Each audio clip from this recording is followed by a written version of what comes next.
I made the mistake. I swear you're children. Yes, we are. It's just...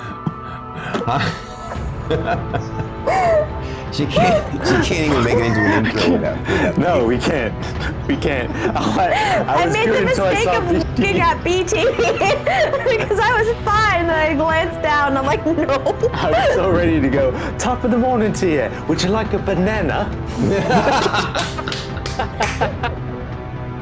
It's okay. There's a banana in my hat. I've got 2. Oh, hang So, on. CJ, are you saying the you banana don't hear skin. music right now? Hello.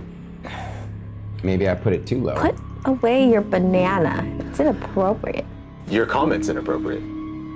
Here, I turned it up a tad. Hopefully you can hear it. I'm done. Oh. Good spot for it. Y'all ready for this? Dun, dun, dun, dun, dun, Yeah, it looks like a white Quiet turd. right there. So, hi guys, Hello. we're Scuff today, as we have been for a little while. We transitioned this beginning of this year into the newer stuff we're trying to do with better audio, it's okay. better visuals, and all that stuff. Yeah. So, I appreciate your patience. I'm StormyD, and this is the amazing folks of the channel. We're going to introduce ourselves, and then we'll be doing some audio checks and chats a little bit to make sure it's good to go. Hi. Welcome to DragonMetal Saga, our second campaign for starting in 2024, and we're doing something special. We're each player is going to be having their own character creation process shown live. Yeah, we got 3 left. We did Banana Tom last week, our first new person on the stream. Yes, that dude who just loves and despises bananas.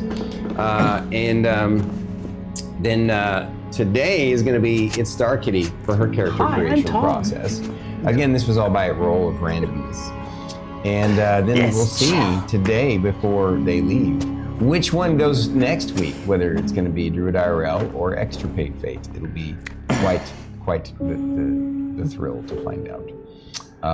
And so, please, folks, starting with my lovely lady over to the left, introduce yourself. Hi, I am itsStarkitty, and I am making my character today. Well said, well said. I almost said I play Evelyn Ray. Gotten such a habit of it for almost 2 years. It's understandable. I know. Mm-hmm. Yeah. And I saw Philip on screen too, so it was like... Yeah, it's there. Yeah. All right, and then since we're going right across, the next person over, the lady in green, please introduce yourself and your stiff neck. I'm Druid IRL, in my own hair, hurt me, and now I can't turn and look at my husband. I have to turn my whole chair. Hashtag Batman problems. Hashtag Batman problems. Well said. And that person with that hilarious quip right next to her is... Extirpatefate. And he thinks he's going last. Because he's used to going first, even though he didn't want. Even though I think you're going next. Yeah. It was almost you this week, because remember? I know.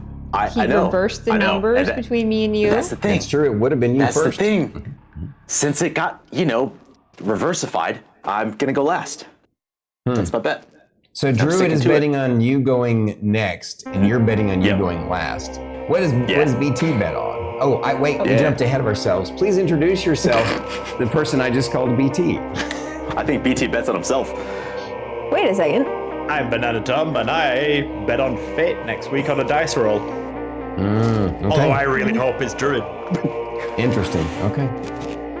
Well, so now that we've gotten all that fun introductions out of the way, let's talk about audio, since we're still trying to get this stuff ironed out. Can you guys hear any music? The music itself is kind of at a lull right now. Hang on. Hi, Truck Ram. Thank you for being here. No, it's on. We're doing a quick audio testings before we get into introductions and character creation. Inferno Knight says he can hear music. Yes, the music is very quiet.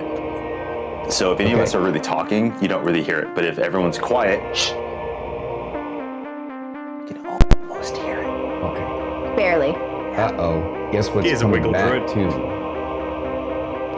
What? Barely. Briefly, the Hello, video CBJ. stuttering was happening.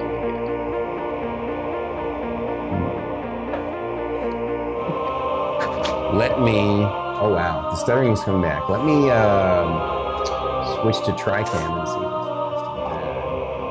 Because this was the one thing I wanted to, oh my gosh, was that a follow? Who popped in? That was Truck Ram. I'd go Truck Ram, thank you for the follow. Thank you for the follow. Real quick, We love you. Truck Cam, I would like to say thank you for identifying the fact that the D20 is on top of everything, so no one could see the name on the 4-panel screen. When the alert pops up, the dice is in front of it. Yep. Oh, is it really? Yep. Yeah. Interesting. I can fix that. I can fix that. I just happened to catch. I was like, who just followed? I couldn't see their name. There we go. Perfect. All Yo, and Red Wolf. Yo, and Red Wolf is here. Fantastic. So I wonder if it's this app. Let me try turning off the music app and seeing if it cleans up the video. So the music is about to go away for sure. And I don't know if it's going to make a difference, but it might, since this is an older computer. I can't imagine why. I don't know. OBS keyboard, Streamlabs could be pretty iffy. BT's still nice and smooth. You guys just smoothed I'm out. always smooth, baby. I know. Last week when they went stuttery, he likes to think he's smooth. Definitely smooth skin on the head. And we're gonna leave that joke there. Smooth brain. That is more than I need to know about. all right. I'm sorry. I'm sorry. I couldn't help it. You and I I'm gonna both want me know a though that Stormy you set of actually, these soon. Yeah, you look better bald. You've said so yourself, and I concur. Although I thought you looked. And I've pretty seen good you with too. hair, and it's just, Weird. yeah. I didn't think his hair was weird. It was fine. He was just not BT. He was someone else. I bet if anyone really saw me with no beard and no hair like I used to be, y'all would riot. Seen it.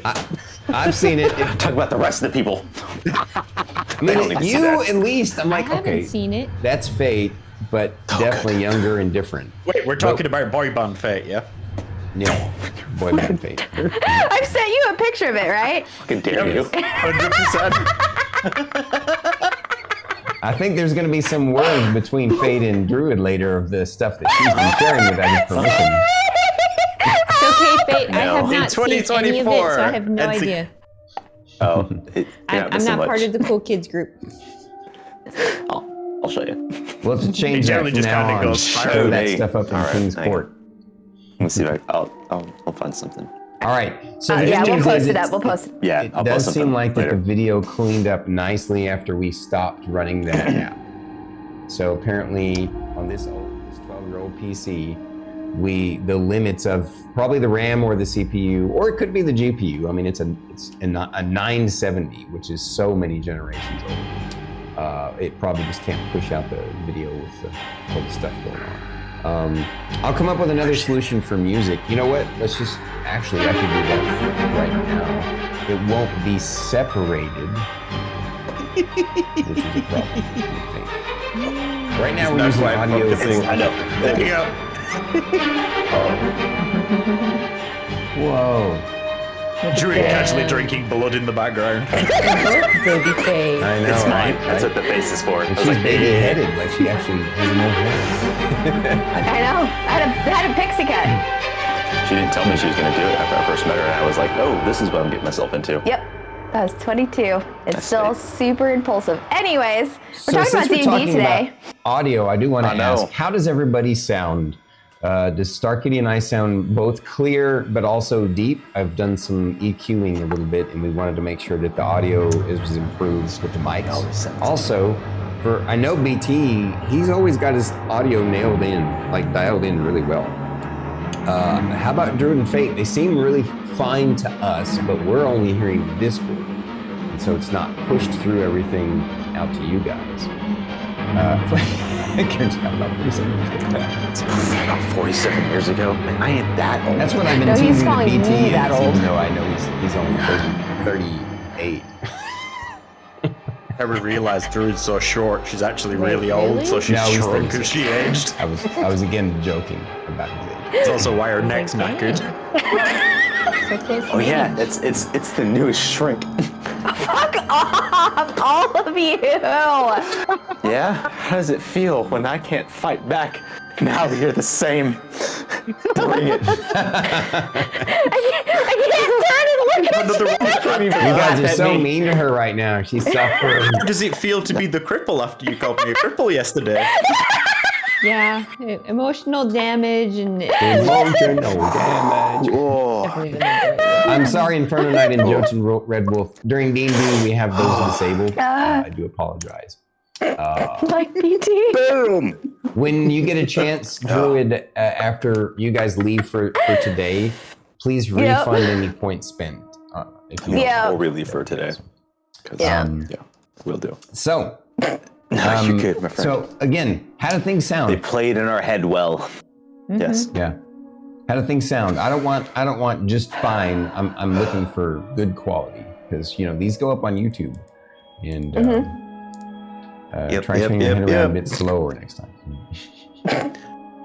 I actually said try not throwing yourself on the floor next time. Yeah, Because she was having a good time though. It was awesome. Tantrums. It was Yes. so funny. I have a question. Yes.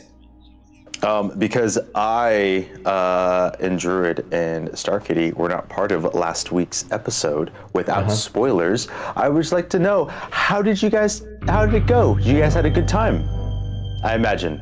And that's as far as I really expect to get, but like, you guys had fun, I imagine. It seemed...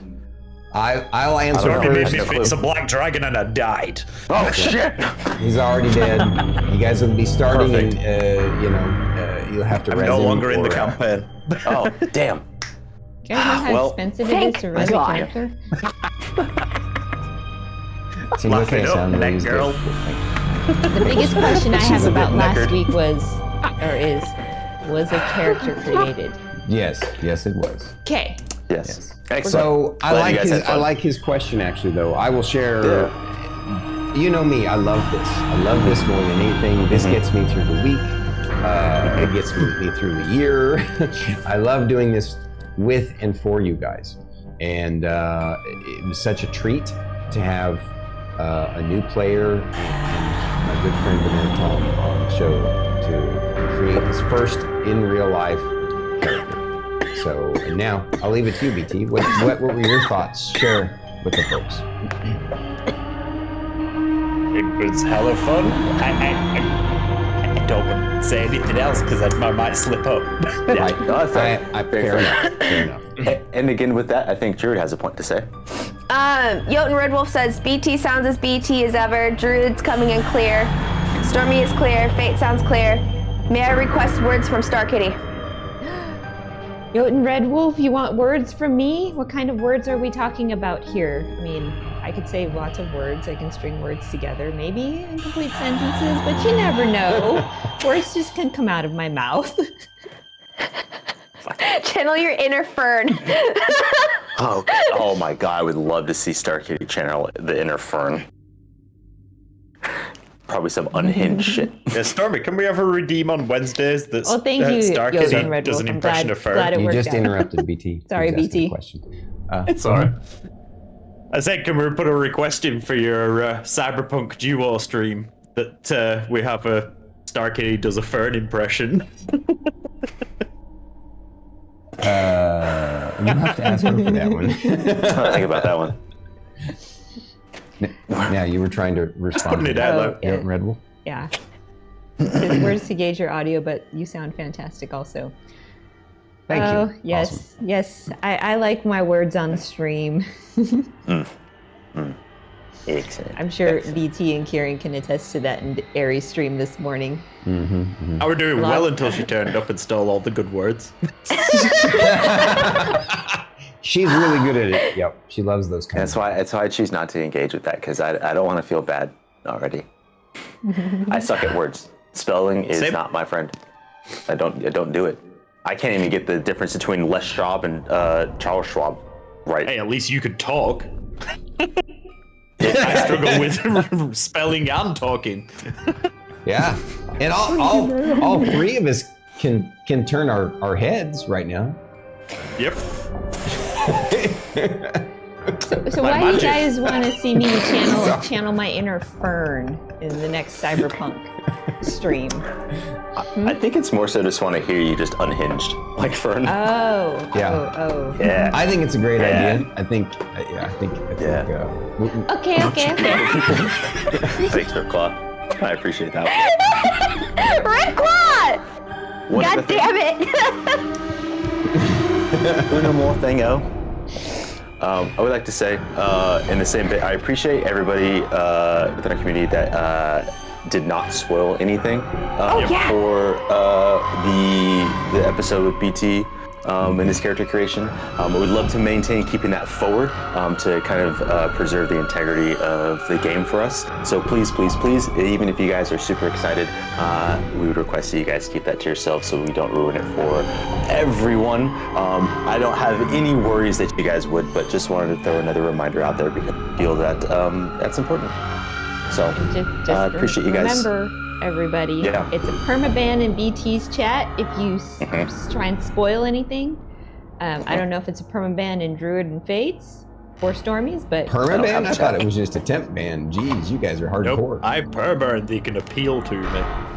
Yeah. Oh, I see. It's perma, but And you since can I'm appeal not it. Gotcha. Yeah, since I'm not technically streaming, it's the same for me and BT. We're in the same boat. Yeah. Here Here in the Chicago, bag, you were correct. My math was off because I'm so used to just being four of us. You're 100% right. I should have said all four of us can turn our heads. I gave Druid some It's advice just lower earlier. down where I struggle. I can't reach my hips or anything.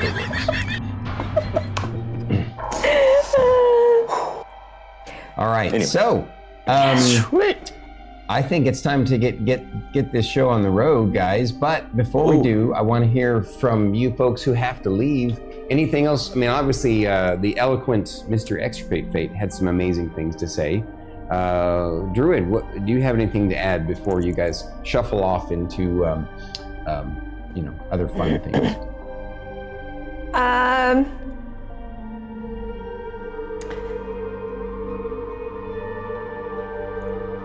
Heck, all of you, except CBJ.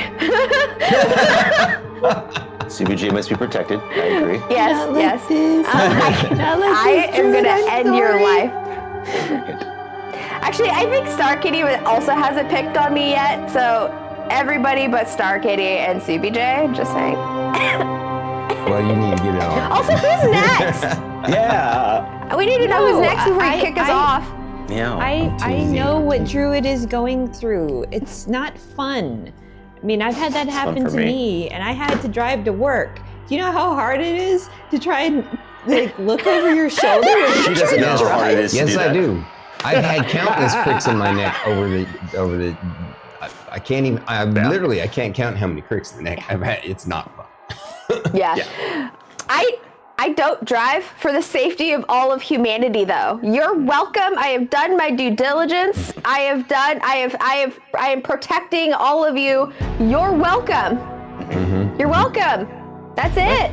Luckily, at the time that I had my crick in my neck, when I got to work, my boss happened to be an acupuncturist, and he was like, "What's wrong with your neck?" I was like, I can't look further than this," and he's like, "All right, let's work it out." Very cool. Very cool. Well said, Kieran. I like what Kieran said. Agree with Extirpatefate. If people want to discuss the characters created on the stream, do it in DMs. Try to keep the streams of the mention of the Members. Words. Sorry. words. You're good. Of the Try to members keep and the streams of the members and the community streams of the characters community created. clear of the characters created here. Yeah, I got it. At least until the campaign is well on its way. Yep. Don't worry. There's only a few more episodes. On the 5th episode. There's only a few more weeks that I have to suffer. After the 5th Great. episode, they will get a chance to watch stuff. We're going to be binge watching all of them. Unless someone has a secret flaw that they're hiding in one of their characters, then it might last longer. I'm just saying. He has a good point. It really depends on what sort of role playing happens in that first episode. Yeah. We'll have to see. We'll have to see. Yeah. But I got my character Anyways, sheet who's all next? ready Can we to roll go. to see who's next? Oh yeah. Yeah, I hadn't forgotten. I was seeing if you guys did though.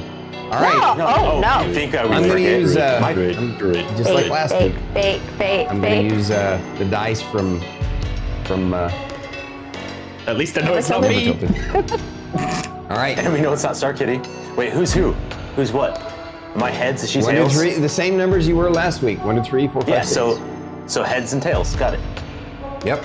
And it's a 3. Yeah. That means Druid goes next week. You definitely. You got it. Yes! Kidding me. Bye! He is so mad. He wants to go so bad. You have no idea. Well, It's the reverse curse. No, I love it though. It's gonna be great. I'm gonna be agonizing for 2 more weeks. It's like I have to wait another week. Fate, you let me know when you and I can get together and chat about some of the other stuff, because I really want to spend a little bit more time digging a little bit deeper before we go live with it. Just Yeah, absolutely. We will definitely carve out some time when we have an opportunity. All right. We'll make it happen, Captain. Well, cool. Okay, well, Cool. I guess bye. Yeah. It's not like Druid's going anywhere though, is it? Quickly. Yeah, no, she's gonna hit close. And Close basically tab. close, and then I'm just Sit gonna right open here. up Baldur's Gate. And then struggle to reach the keyboard. No, she'll figure it out. No, because this is. Just yeah. Any case. Well, everybody, enjoyed hanging out for 25 minutes. It's been fun. great. Starkitty, have tons of fun. So much fun. And I can't wait to be able to watch the episode. Yeah, get some Starkitty for a little bit, huh? Yeah. And me. That's true, because you guys are gonna No, go. I get to hang out with BT. I'm stuck with Drew. Yeah. Either way. All right. All right, guys. Thanks, guys. Bye. We love you all. Appreciate you. We'll see you all next time. Love you We'll switch over Don't to do anything I the wouldn't do. next scene. Don't leave yet. Hang tight. Here we go. Okay. Bye, guys. See ya. Peace. Wait. Hey. There they go. They're out of the Discord and they're out of. All right. Perfect. Okay. Now. Man, last week was so hard because my office is like a few steps away. I had to turn up the volume on my headset so I couldn't hear a thing. Well, you did super good. I'm proud of you. Thank you. Yeah. Like every time I was like, I need to, I'll wait to use the bathroom. Oh, no, I need to go. Headset. Cool. All right. So today we're going to do it just like I did with BT. Of course, you don't know how we did that, but you're about to find out. As I explained last week, we're going to start the character creation process talking about, what race and character class that you're drawn to, and what sort of background, kind of backstory she has, what her personality is like, and what her motivations are. And even though her motivations for adventuring might end up getting changed, not changed so much as upended by whatever the origin story kind of one shot we're gonna do tonight. That's what we do in the end. So first we're gonna chat about things. Okay. And then we're going to switch over to the special screen. I have a surprise to show you. I think, wait, wasn't it you who suggested it though? I thought I was supposed to act surprised. Yeah. So if you guys remember last week when we did BananaTomOG, I surprised him with a special screen where we showed the character sheet? The character sheet. And I'm gonna do that again now, just to make sure that it's working okay with the two of us here. Yes, cool. Obviously, oops, but that's I forgot to create a duplicate. All right, we can. All right, that part BananaTom isn't is working. here in spirit. Yeah. Well, what I can do is I can come over here and turn that off. There we go. All right. So, but we're not to that point yet. And so what we'll do is we'll go back to the other screen so we can just chat with each other. So for you guys, I'm going to send you a DM after stream with an idea if you guys think. Okay, I appreciate you, Karen. Very cool. Anytime you want to chat with me, send me DMs. I'm totally cool with it, my brother. You're a good soul. Yeah. Same thing with anybody else in chat. You got some D&D ideas that you want to give the DM ideas for? Or if you want to just do this, there's a DM, give the DM ideas in Discord. Don't give the DM ideas channel in Discord. Right, it's the don't give him, which means that's a place where you can give me ideas. But if you want to like do something that's more personal that you don't want other people to hear or whatnot, then send me a DM, that's cool.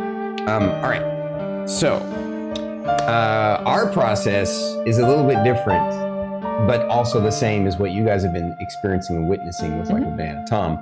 But it's because we've refined our process of helping her build her character. We've been doing it for, what, almost 19 years now. Yeah. So we met playing Dungeons and Dragons, and I helped her create her first character, gave her her first campaign, and we've played in other people's over the years too. I have a little file folder of all my characters I've created over the years. It's right there, show them.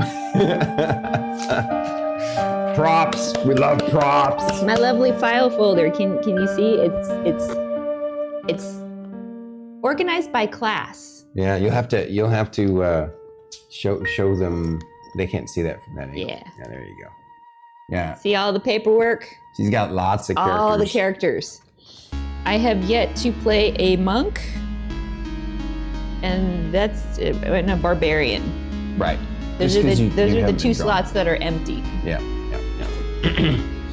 And based upon what you and I have already kind of discussed so far, they shall still remain empty for at least for now. Maybe you'll get to in a future campaign, you'll have a character that's both a monk and a barbarian, and then you'll have a hard time deciding which one do I put it in. I'd probably go under whichever class I went into first. Right. Yes. So I wish we had some music. Actually, we could probably do the music now, simply because it's just us now. So simplifying things, it should slow down because it's just our camera. I'll go ahead and bring that back up. That is so true, Spiper. If I make a barbarian monk, that will be her. That will be her mantra. Inner peace, outer violence. I like it. All right. I'm gonna have to write that down. Thank you for the future character idea there, Spiper. Indeed. Interesting. Is the audio? The music isn't playing. I hear it. It's playing through desktop instead of auxiliary though.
We've been doing character creation together for a while.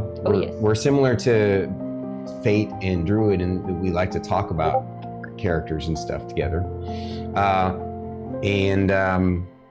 Oh, by the way, if you can hold off on sending DMs until after stream, that would be super helpful since I don't have your particular DMs muted at the moment. Thanks.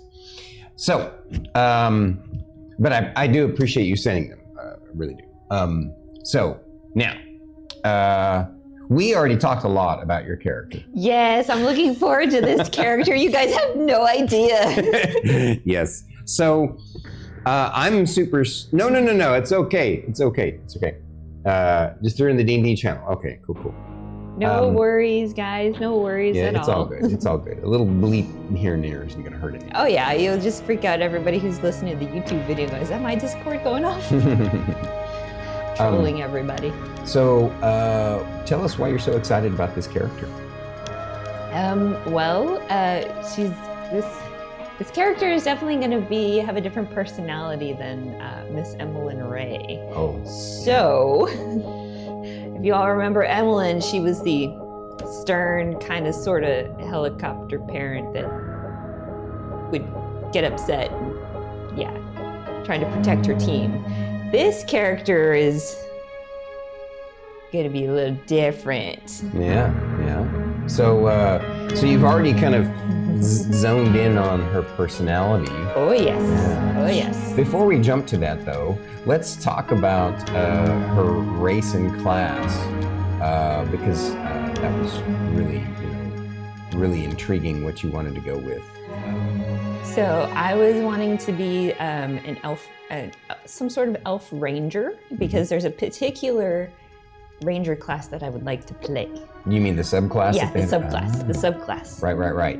And I love what we talked about. I think it's a really cool fit for what's going to be going on. Oh, you know what? I've jumped ahead. I got to do this like we did last week. Oh. We got to set the stage so that she can feel. Now, technically, the reason why I jumped the gun is because she and I have been going over this together already. Mm-hmm. I'm just being straight with you guys. But I want to make it to set the stage for the world. Oh, are you going to tell them the world that I'm being born into? You're not supposed to know. Yes, so. I'm spoiling everything. Yeah, a little bit. So sometimes she and I have a little bit, we can't help it. I chat with her about things, bounce ideas off of her. She helps me. She's my muse, and so it helps with a lot of things. Yeah. But so let's just say that, remember the secret I told you guys last week, that you gotta swear, promise me guys, do not tell the other players, all right? But they're all gonna be coming from a different world. She already knows this because we've been chatting about what I wanted to create. And it's gonna make sense. It's gonna make sense in the context of the entire campaign once we get going. And so what I'm gonna do is I'm gonna set the stage, set the tone for tonight by describing the world that you're coming from. Although when I do that with BT and with Druid and with Fate, I don't tell them that's the world they're coming from. I just say, that's the world you're in. So they're gonna assume that they're all from the same world or something, right? Especially BT, so, all right. So remember, chat, you need to separate player knowledge. Right. Okay. I'm ready. I'm ready. So, it's exciting. The world that you are from is called Haunt Home. And I spell that Holme, just to be a little bit different. Okay. And thus is it described to be. The iridescent blue sun almost never shines on this dreary and chilly ruined wasteland. This is because the clouds never part, except for rare instances when atmospheric conditions allow the moon to peek briefly through. This world is trapped in an endless autumn overcast, including occasional fog banks drifting across the misty landscape. While the terrain and climate is chilly, it is fairly livable, but this belies the extreme danger of this post-apocalyptic undead domain. The cities of this classical Dark Ages world are in ruins, and vast Gothic graveyards cover the landscape for miles. Long ago, the original civilizations fell to a cataclysmic event called the Dark Rain, which darkened the skies and covered the land in watery death for 10 years. It created a mystical infection that killed whole populations by the millions. Afterwards, the calamity escalated as the dead began to rise from the graves to lay waste to the remaining populations of the living. The worst part is that the world's priests suddenly had no more access to the powers of their faith, as if the gods were simply gone. It even drove the dragons to abandon the world and travel into the stars. This gave rise to entire kingdoms of the undead ruling vast expanses of the land. Now, only a single living civilization is left as the lone bastion against the ever-encroaching darkness, and it is known as the Final Haven. It is led by the Archdruid Lumidius of the Order of the Lost Dragons. Their economy is based upon barter, scavenging, community, and the mining and development of rare metals. Although you were born into this world 27 years ago, during an ultra-rare sighting of the sun for a few brief minutes, you always felt your life was a bit off, as if you should have been born elsewhere. So that is the world that you find yourself. Well, you've lived for 27 years in it, but I think we need to talk about your background, because here's the thing. As we've kind of discussed a little bit, the idea of this world is that the Black Rain especially affected the mystical races of the world.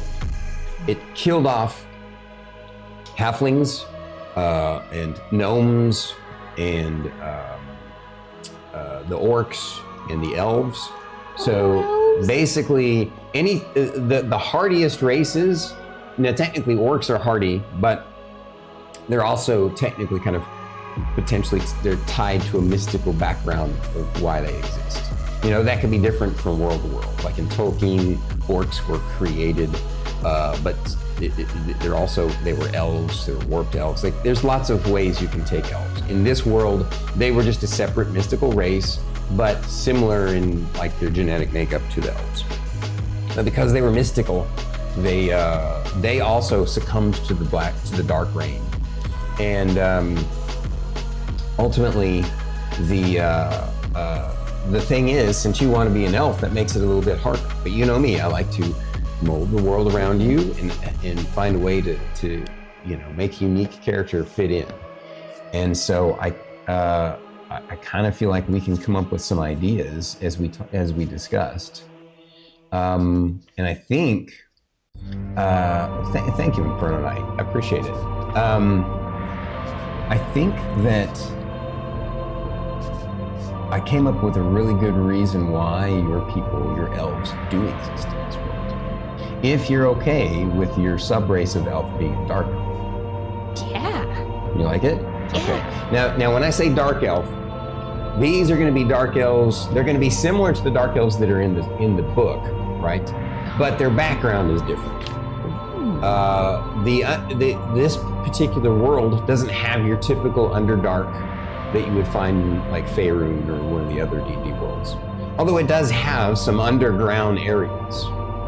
And kind of what I was thinking was that maybe your particular tribe of elves were already kind of loners in the world before the cataclysm that occurred. And they were living in a valley that, was kind of secluded from the rest of the world around mountains. And so maybe they're sort of a mountainous elf. They lived in and out of caves in the valley there. And when the Dark Rain happened, they saw the effects. And so they quickly hid themselves away, because let's say deep inside one of the mountains, there's an underground lake. And this lake was disconnected from the outside world in such a way, and or perhaps the way the water filters through the mountain, it filtered out any kind of infection. So the water was ultimately a clean, fresh resource. So your people just sequestered themselves away. And for the last 160 years, they've kind of grew up in there. So because of that, over time, your people kind of evolved to be dark elves. They're these gray-skinned elves. You're going to have the double dark vision, out to 120 feet instead of 60. Okay. But looking at the dark elves in the book, because this doesn't fit in that particular meld, I think we'll do two things. One, I'm going to take away all the special magical abilities that dark elves get. Okay, so no drow magic. Okay. Right, no drow magic, because you're not drow, right? You're not. This isn't. You weren't raised by Lolth or anything like that.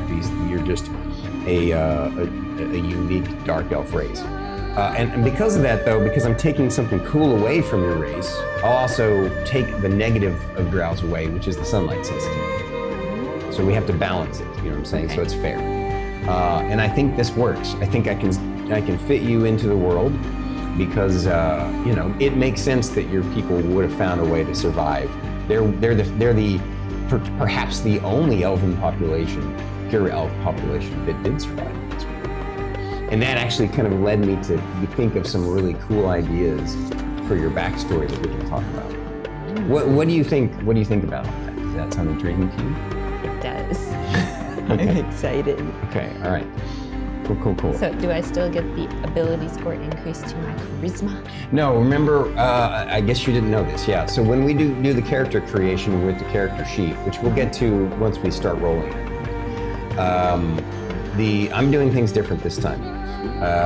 Just changing it up on me, although chat. The dice rolls, we're going to do something similar. We're going to be doing the 4d6. Okay. Drop the lowest roll. Okay. You don't have to get anything yet because we're not getting it. Okay. But yeah, we're going to do 46, drop the dice roll, re-roll once, just once. Okay. And only one time. And then and we'll do that for 2 sets. And then you pick the best of the 2. Okay. So similar to what we've done in the past. What's different is that I think instead of saying that one particular race has a bonus to this ability score over another, I think instead that kind of thing should be tied to your background or to your own. Just basically, you're just going to get to choose. You're going to get to take 2 points after you've rolled your stats, and those 2 points you can put them wherever you want. Nice. So now keep in mind though, even though you're not going to be technically sunlight sensitive, I think that probably your people, like visually, you will have a bit of sunlight sensitivity that will be more of a role-playing affectation.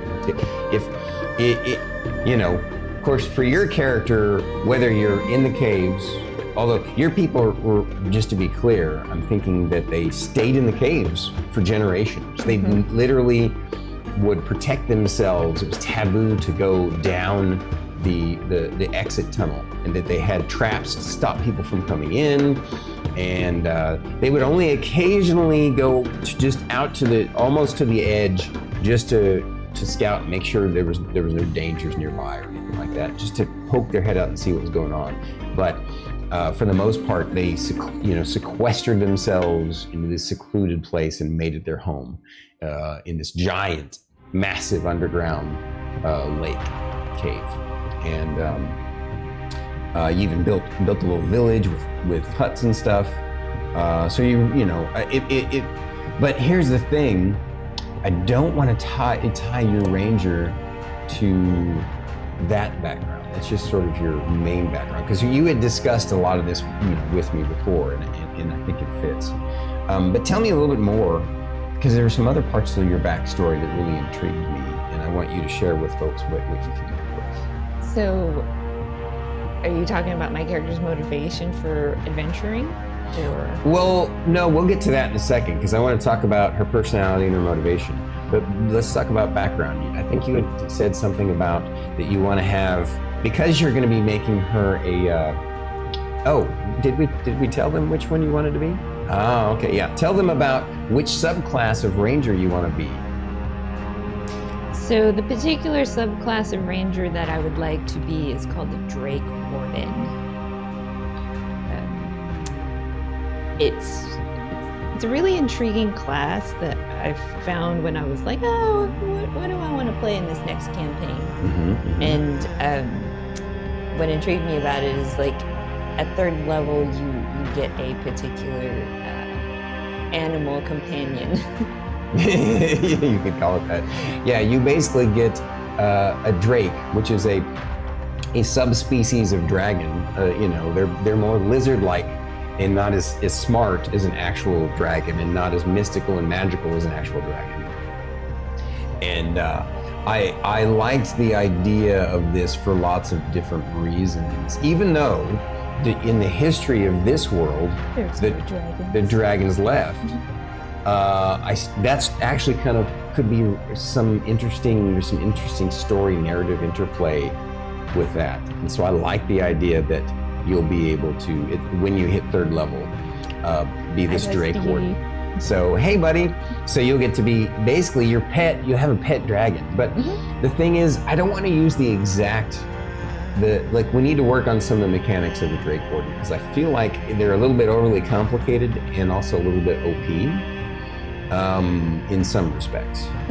And also I want to add a bit of cute factor to it. But honestly, I don't want to spoil anything, but let's just say that, yeah, like obviously right now you're going to be starting at 1st level, so you have a couple levels before we get to that. Yep. And I'm gonna ask you to trust me that I have some really awesome ideas about how and why your character gets a Drake companion at 3rd level and becomes a Drake Warden. And we'll tie it all into different things, both in her background and the experiences that you're gonna have going forward. What do you think? I'm all on board. Okay, awesome. All right. So, now, there were some other interesting things that you told me about your backstory. I was curious if you could tell me about. You had this idea of a mentor. Yes, that ties to her reason for adventuring. She doesn't necessarily. She was born within this isolated elf group, but because her mentor was always telling her stories of the adventures they'd been on, things that they've seen, that she was just kind of enthralled by it. She's very different from everybody else in her group.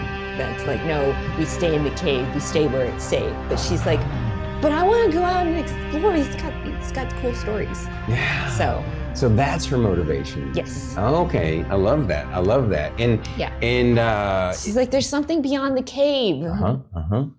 And I like this idea, and because we've kind of touched on it and talked about it before, I came up with some ideas about maybe part of how we interweave this mentor into your background, and some other things. If it's okay with you, we'll have some happy parts and sad parts built in, if that's all right with you. Well, considering the world that my character's been born into, I'm expecting sad parts. Yeah, it's definitely a harsh world, very harsh world. So I get you. Okay. I think also when we were talking, we talked about that you would have a couple of interesting things that maybe he passed down to you, because, well, I think. Yeah, I think we talked about that maybe, in your background, he passed away. You grew up hearing stories from him, and obviously at 27 years old, you're really a baby elf. Yep, still a baby elf. Although in the world of Haunt Home, the life expectancy is a bit different. So you're not that, it's basically things have evolved a bit differently, especially since you're only 27 years old. And your village has been trapped in this, mountain cave for 160 years. And that's the time frame that has occurred beyond the from the Dark Reign, the Cataclysm. And so you're several generations removed, and only born 27 years ago. That's why you have truly have just this dark elf blood, this unique elvish race built into you. Your people evolved very quickly. Okay, I like this. So you said something about the mentor 1 and 2. What was the thing that he passed down to you? A couple of interesting things. He passed down to me a journal in a language that my character can't read or understand. Ooh, I like this. Okay, and all right. A decorative rock. Right. Okay. Yeah. A decorative rock. A stone with some strange runes, like painted on it, but not like a paint that comes off easy. Like some sort of, something, whatever he painted it with, or whomever painted it with, that stuff stays on the rock. I think you said we discussed that it's going to be roughly like this big. Like, it looks like kind a of, peanut. Yeah, it's kind of grayish, and it's kind of peanut shaped, and it's got runes on it. Yes. Okay. Yeah, my mentor was the crazy old person in the village that everybody's like, it's crazy. Don't listen to their stories. Right. Kids, stay away from him. Yeah. My character's like, but I want to hear more. Right. Yeah. In fact, you told me about that, and it sparked an idea in me, and so I came up with the idea that he is the only contact with the outside you guys have ever had. So several years before you were born, also we'll make him a human. Oh. Yeah, several years before you were born, he stumbled into the edge of the cave, wounded and hungry and thirsty and exhausted, and your people, at that time were like, oh man, we should just let him die here, or we should put him out of his misery, or we can take him in and help him. Well, your people aren't awful, so they decided to take a risk, and they brought him in, and so he's been a refugee with you guys ever since. But you guys basically made him swear to never leave, and it turns out he's an older human. Even then, he was kind of older. Maybe 3 years before you were born. So, and he was already in his 40s at that time. Okay. And he seemed deeply scarred by his experiences, but he had a good attitude about life, and he was also a gentle person. And so that's why they went ahead and took him in. And he was okay with the fact that he was sworn to never leave the cave. And, he tried to fit in as best as he could, still felt like an outcast. And then on top of the fact that, he was a little bit odd, with weird stories that seemed incredible. And it turns out that he was a little bit senile too, and that just kind of progressed. It got worse. And so, I think that would make for an interesting kind of why he was your mentor, and why you have this motivation for him. My character likes the crazy people. Yeah. Well, she's going to fit in with this campaign. Right.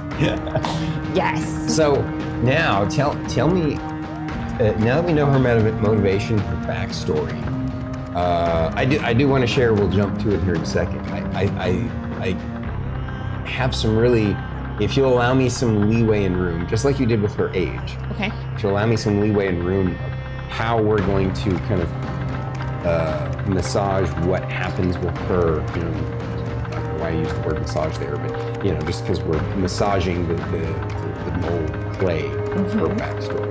I have some ideas of what impetus got her out of the caves.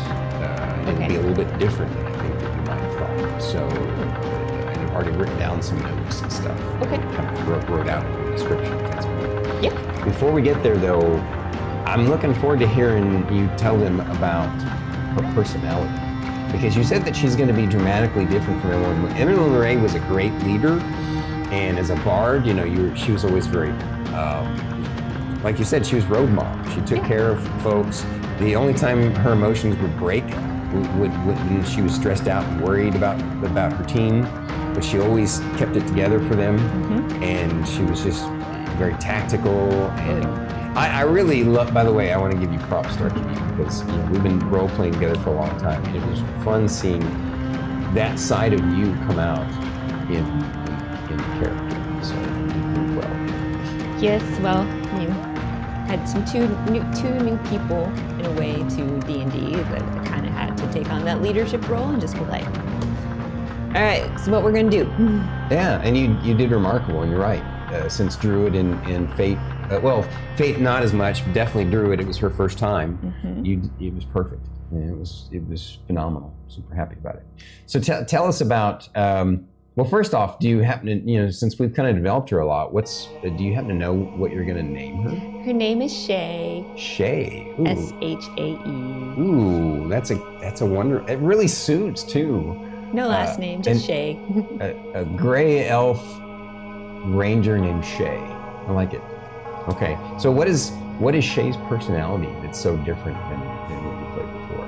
So you guys are used to Emmeline Ray. This, Philip says, hit him again, do this.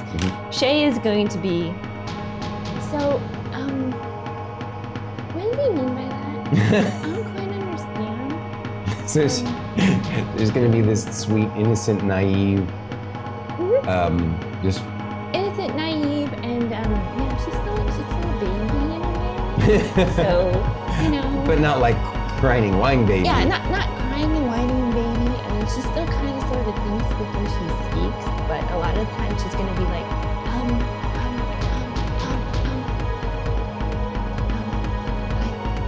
Okay, all right. She's a little socially awkward too. Okay, so. okay. I'm gonna dig this. This is gonna be beautiful and wonderful. Completely different from Miss Emily Ray. Yeah, it's definitely the opposite. It's gonna be. I'm stoked. This is awesome. Okay, so we're really pulling her together nicely.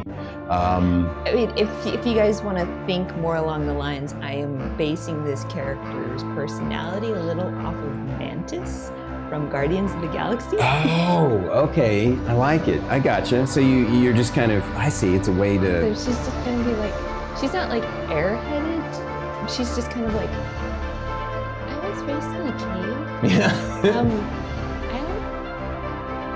I don't understand social norms. Is that what they're called? Gotcha. Perfect. Okay. Well, this is good stuff. Well then, I think what would be really good. Is there anything else about her that I've forgotten that we've talked about that you want to share with the folks before we jump to the character?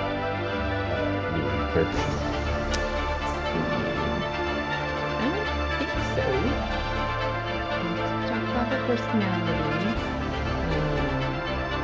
That she eventually was a subclass too. Okay. And then her community she was raised in. Here's something. So she was raised in this community. Yes. Do you like? Let's talk about her family, right? Her parents. We didn't really go into that much at all. Do you want her to? I think it would be a nice way to break traditional norm in that she just has regular parents that are alive and fine in the village. For now. What do you think about that? Yeah. Okay. I mean, maybe they always thought she was a little bit strange. She spent too much time with her mentor, friend. Yeah. Her friend listening to his cool stories. No matter how many times he told the same story, she was just like, that one's over. Gotcha. Okay. So she didn't mind listening to the same stories over and over again. All right. I like it. All right. So every time he's like, did I tell you about the time that I did this? Yes, but tell me again. All right. Well, I think this is a perfect time to jump to the character creation to the sheet, because I feel like we've pretty much rounded out. I would like to know it's a DM for you. So, what do you think, chat, so far of my character? This is going to be way different from Evelyn. I'm curious. I can't wait to see it. All right, I'm going to go ahead and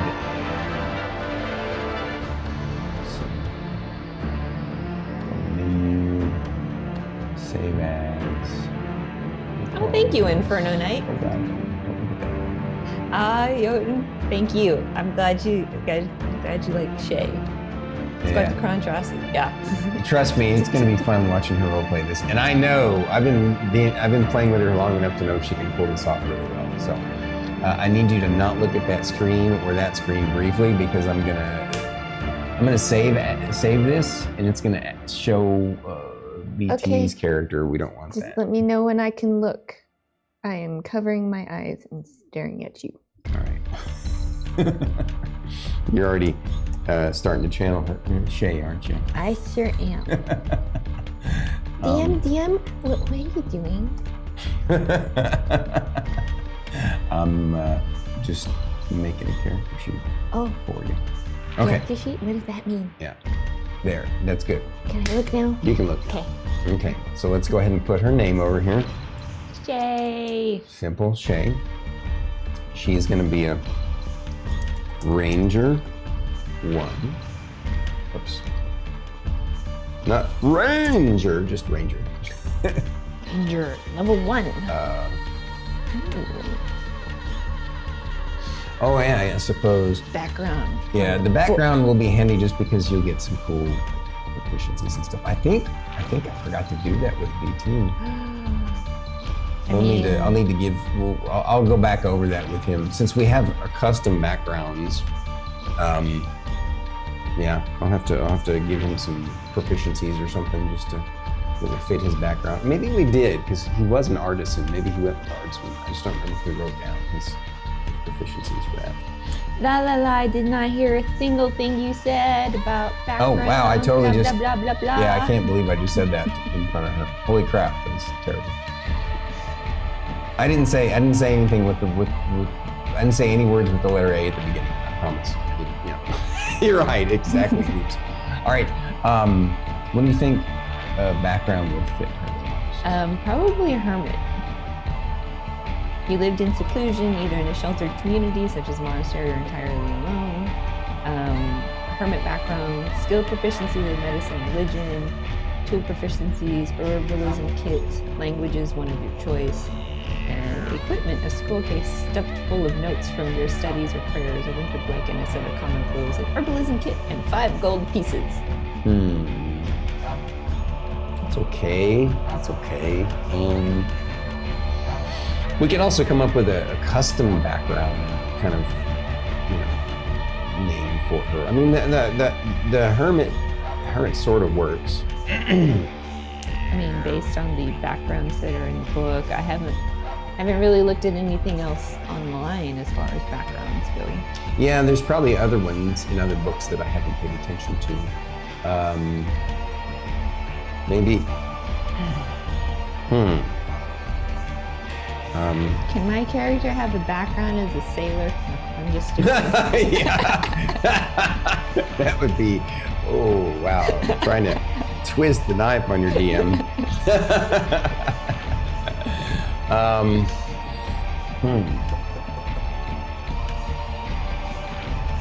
How big was this? How big was the lake? Yeah.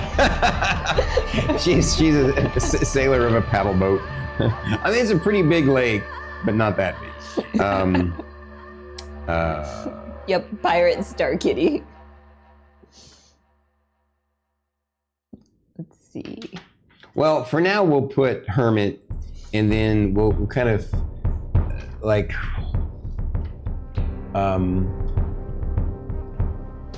Let's see. Let me open up. because she was basically in a secluded village. Yes, So she was. I'm not a big fan of the book's interpretation of it, but what's cool about the book is it literally says you can mix and match them and change them the way you want.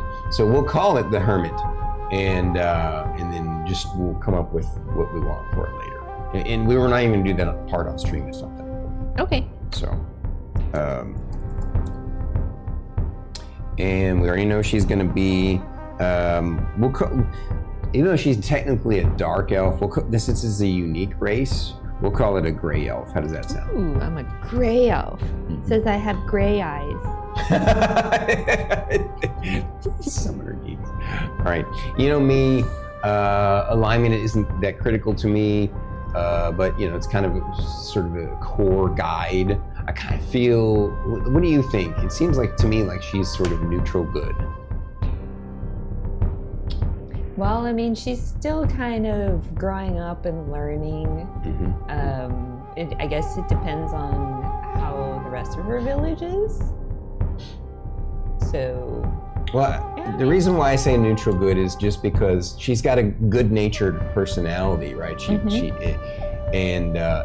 reason why I say neutral is just because, yes, she believes in the structure. She's raised with structure and order, but there's also this part of her, this pull that has the wanderlust, the desire to explore, and it doesn't like that she's always stifled by all the rules. True. So, what do you think? Good? Yeah. All right, NG. And no experience points. So now, obviously, we're going to jump to. I can't quite read that. Is that where? Because this is a new character sheet. It's a little bit different. Is that where it says the hit points? It says temp hit points. That's 10 hit points. Where's is this the baseline one? That's maximum hit points, and then the left is current hit points. All right. What's a ranger in the book? Is it 10? A D10, I believe. Sorcerer. Well, we can't do the hit points until we roll your scores anyway. So that's Ranger. pretty sure it's a D10 since it's one of the partial classes. I know. A D10. Yeah. In 3.5 it was a D8. But all right. So let's roll. Like I said, 4d6, 6 times, and then we'll do it a second set. You want to grab your little notebook? Oh, I see you have your own. Yeah. Is that a new notebook for just this campaign? Yes. Me too. Check it out, guys. I don't know, did I show you guys this last week? Yeah.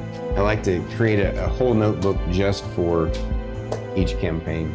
That way I have something cool to look back on. Hi, Rovendeer. Big hugs to Hi, you. Rovendeer. Hi, Vlad. Welcome in. Yeah, you gotta watch out for them cave pirates. I totally agree with you there, Sniper. Especially if it's foggy, because they might be ghost cave pirates. Oh, yeah. For those John Carpenter fans know what I'm talking about. All right. 4d6 reroll once. Yes, once. ma'am. That's pretty low. Oh. 10. No, that's not that bad. I'm gonna do it right alongside of you over here.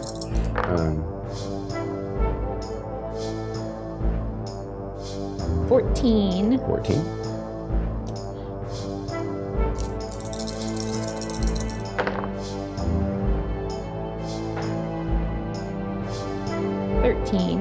13. Wow.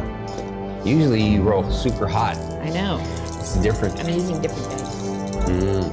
You should roll with your bestest dice. That's a 15. Wow. Trying something different.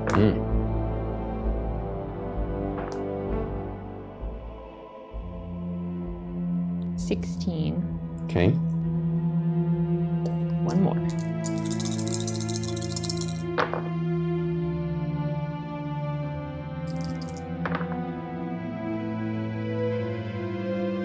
16. Yeah. Okay. So let's see. Adding these up. Let's see. 12 plus 17. So it was 24. That actually ended up being better than I thought because you kept rolling hot for the last couple. So that's actually not a bad roll. All right. Second set? Yeah, second set. Now, obviously, you're going to be moving them around where you want them for the character class. That's a 15. 15. Yeah, for other pro gamer D&Ders, this is a very aggressive, high-powered style. I do high-powered style worlds. It's just nothing. 12? Okay. You gotta lean in what you're good at, what you love. It's okay, if you find the right group and you all mesh, you're all okay with that, that's fine. What's the next one? That's another 12. 12, okay.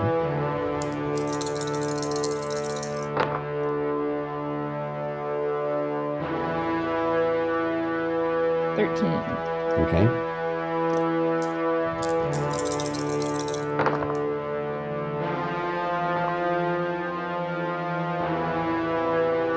10. Good. This one's gonna be significantly worse than the last one. And still, that last one turned out to be really good. 15, all right. So 5 and 5 is 10, and 7 is literally 17. Wow. That one was, yeah, that second set was the lowest I've ever seen you roll. All right? Yes. So obviously you're gonna be keeping My that dice had first set. stage fright. Yeah, they were. Stage fright. That's good. All right. So go ahead and let's plug in where we think we want these. So the thing is, regardless of whether you're going to be a, we obviously, you want to be a Drake Warden. Yes. And I have some, we'll make that happen somehow. Later on down the line. But I kind of want you to describe what your character looks like. Do you see her more of as a dual wielder, or like an archer, or maybe a little bit of both? Probably a little bit of both. Okay. The neat thing about the ranger is you could make them a dual wielder, but if you focus on finesse weapons, then they'll also be good at with a bow, right? Because then you're focusing on dex. Yes. So, and dex is super important for ranger. But on the same token, yeah, let me bring it to ranger.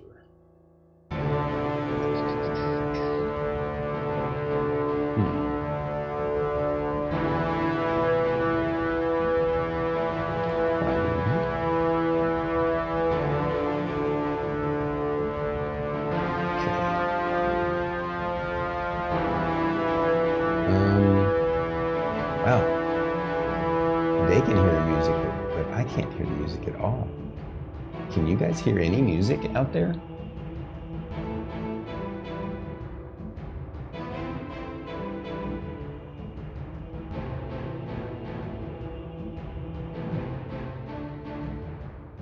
Well, I'm not going to worry about it. As long as they can hear us, that's what matters most. Okay, cool. Hopefully it's not too loud. That's, because we don't want to be overpowered about music. All right, so obviously at first level, you're going to be picking a favorite enemy, natural explorer. It looks like there's an optional deft explorer, optional favored foe. I'm not sure what those are. That's interesting. Favorite enemy because of the world I was born into, undead would probably be. Yeah, that would make sense. But honestly, I think, actually, if you don't mind being the uniqueness of the valley that you're in, and the mountain range, and the cave that you're in, your people honestly didn't have a lot of exposure to the undead, like everybody else in the world did. Okay. And so I think it would be interesting and ironic if maybe she had a different kind of, I don't know. It definitely makes sense that since it's the primary enemy in the world. The thing is, the way the Dark Rain worked, monstrous creatures, it would be, stuff that's more resilient would resist the mystical infection. Jotun says he would assume aberrant enemies in caves? Yeah, that's exactly what I was thinking. Aberrant, or beasts, or, but, as a ranger, animals. Yeah. I know your personality, we could do it that way. But there would be wandering undead that would occasionally wander into the cave, I can imagine. And then, caves, it could be aberrations. I'll leave it up to you. Actually, giants could work too, just because, trolls are technically giants, and trolls are one of the mystical races that actually ended up thriving in this world because their regenerative abilities basically allowed them to slough off the disease of the Dark Rain.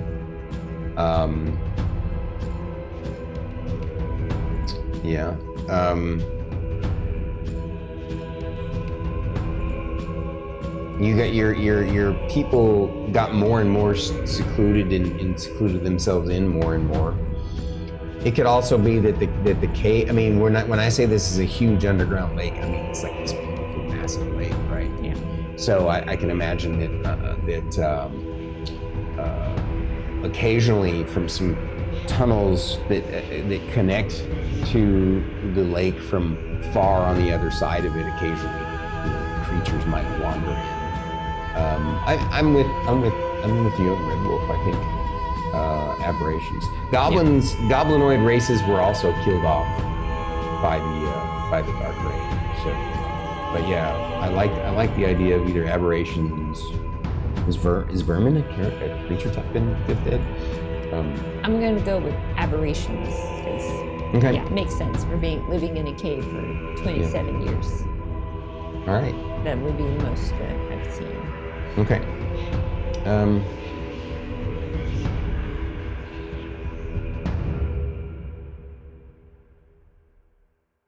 So here's an idea, though. We could use the favored foe optional. So there's favored enemy, but there's this thing called favored foe optional that you and I haven't seen before. It's a new thing they've added, it looks like. I'm going to read it to you. It says, this first level feature replaces the favored enemy feature and works with the foe slayer feature. You gain no benefit from the replaced feature and don't qualify for anything in the game that requires it. When you hit a creature with an attack roll, you can call on your mystical bond with nature to mark the target as your favorite enemy for 1 minute, or until you lose concentration, as if you were concentrating on a spell. That's kind of a pain in the ass. My mystical bond with cave plants. Yeah, that doesn't quite fit, right? First time on each of your turns that you hit it. Yeah, I think, so here's the thing, I want to share something with you. Because we talked about your background and stuff, your background as a class, as a ranger, isn't going to come from your village. Oh, okay. And I'll be describing the stuff that I came up with in a little bit, and it'll make more sense. And so, actually, I think you should go back to probably undead as your favorite. Oh, okay. Yeah. I like that, Jotun. Fungus. my natural bond with fungus. Yes, yes. Yeah, so she will, yeah. Where's Fern? Yeah. Yeah, we're not trying to tell. It's hard to do that, so. All right. So you want me to go back to undead as your favorite enemy? Yeah, because it'll make a lot of sense what I came up with for why you've been trained as a ranger. Okay. With your people, you weren't trained as a ranger, you were just, your average villager, your commoner. You had physical abilities that had yet to really develop and be noticed. Okay. If that makes sense. Hi, Bite-Size Mike. All right. Hello, Bite-Size Mike. So let's put your points where we think that they would make the most sense. I like to put the Dexterity and wisdom would definitely be like the top 2 for Is that a ranger. Wisdom is an important one for a ranger? Yeah, because they're spellcasting based on wisdom. Oh, okay. All right. What do we think is the weakest one that we should put that 10 in? I could put the 10 in charisma. I was thinking intelligence, because she's kind of charismatic, because she's sort of adorable. You know what I mean? What do you think? Like make her average intelligence? Yeah. That sort of makes sense, right? I can do that. All right. 10 goes into intelligence. That'll hurt for investigation, though, as a ranger. But that's okay. No, she's easily distracted by like, oh my god, what's that? Oh my god, what's that? It's Oh my something god, shiny. what's that? Yeah, I gotcha. Okay, all right. So she's not doing any investigating. That was Miss It. That was her previous life as Miss Ray. All right. So we put 10 in intelligence. Remember, you're going to have 2 points you can throw anywhere. Mm-hmm. And you said that Dex and Wisdom are important to you, so she'll be extra wise. So in a way, she'll be a little bit like Rylar, in that she was wise but kind of dim-witted. Yeah, I mean, she took a lot of lessons from her mentor, so of course they can make her wiser. Right. Whoops, I just realized I'm putting these in the wrong spot. So for this character sheet, you put the number here, and then it does the math. So wisdom is a 16. And you wanted Dex. Makes sense that Dex would be high. She's quick, right? And you probably want her to, I mean, she's gonna also wield some melee weapons. So what do you think? Do you want her to be a dual wielder, or do you want her to be a, let's take a look at, maybe I'm thinking of 3.5. There's the National Explorer, which doesn't have anything to do with anything. Well, I mean, there is a fighting style at second level. Yeah, at second level, I get to pick my fighting style, whether I want it to be archery or dueling. So. Dueling or two-weapon fighting, close quarter shooter, which isn't in that book, but interception. Or there's a few in online that we can look at, and that's something you can pick later on down the line. But so for now, but the thing is, the reason why it's nice to choose that ahead of time, this is a little tip for you guys, is then you know where you put your ability scores, right? So,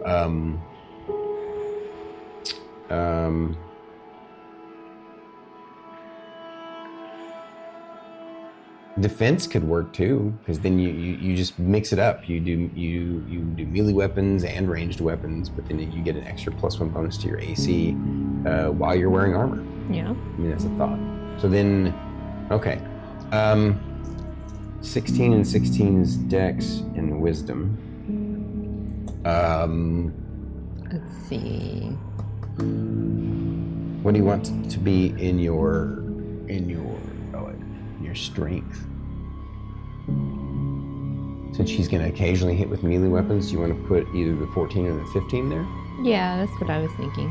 Which one? Thinking about maybe your first ability score increase. You could put, since you have two odd numbers. Yeah, if I get to add 2 numbers, I'd probably put it in the 15 and the 13. Actually, I was thinking that this is just, obviously it's your character. You can make your choice. But my thought was that instead of putting the 2 points into those two, you could put the 2 points into your favorite ability score right away to jump it up to an 18. And then later on at 4th level, when you get your first ability score option, then you can put those points instead of a feat, if that sounds appealing to you. Yeah. Okay. All right. So 14 in strength? What do you think? Yeah. Okay. You want me to put the 15 in charisma? I was actually thinking of con, that we have plenty of health. Yeah. What do you think? And the 13 goes into charisma. Yeah. Okay.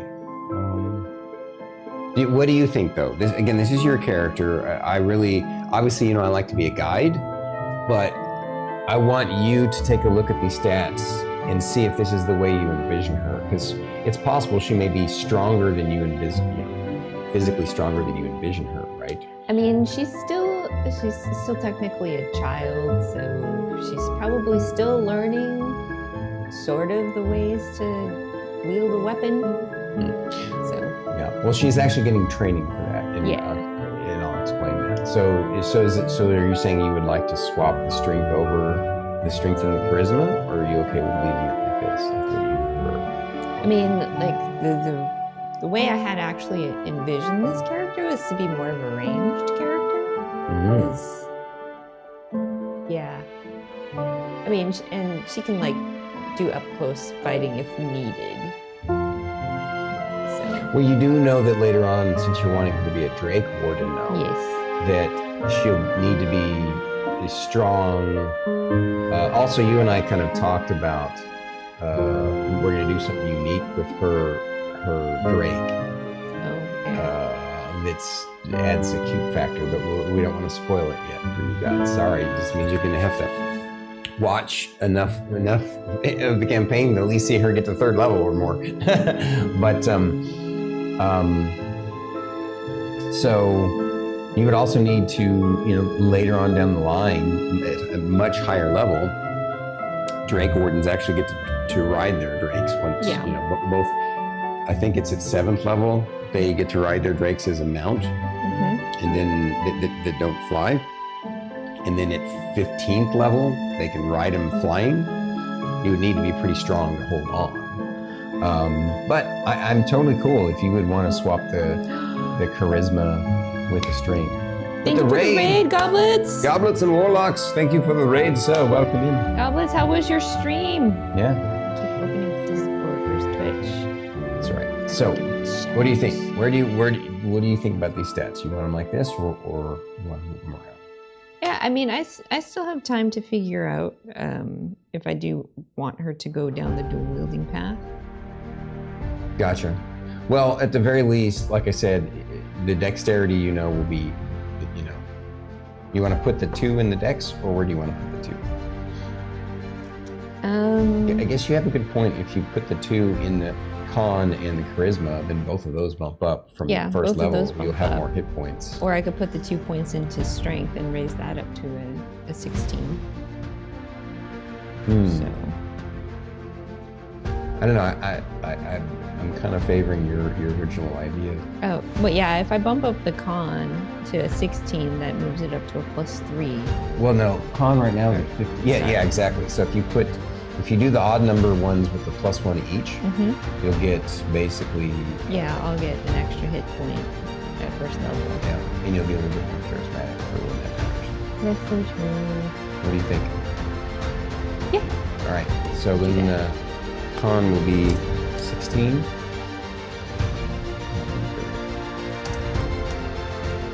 And then charisma will be 14. Yes, Goblets, we are creating characters right now, and right now we're creating my character. Next week we'll be creating, Stormy will be creating Druid's character with Druid. Right. And the week after we'll be creating Fate's character with Stormy. Yep. Yeah, Fate. So, yeah. And then after that is when we will start the campaign proper.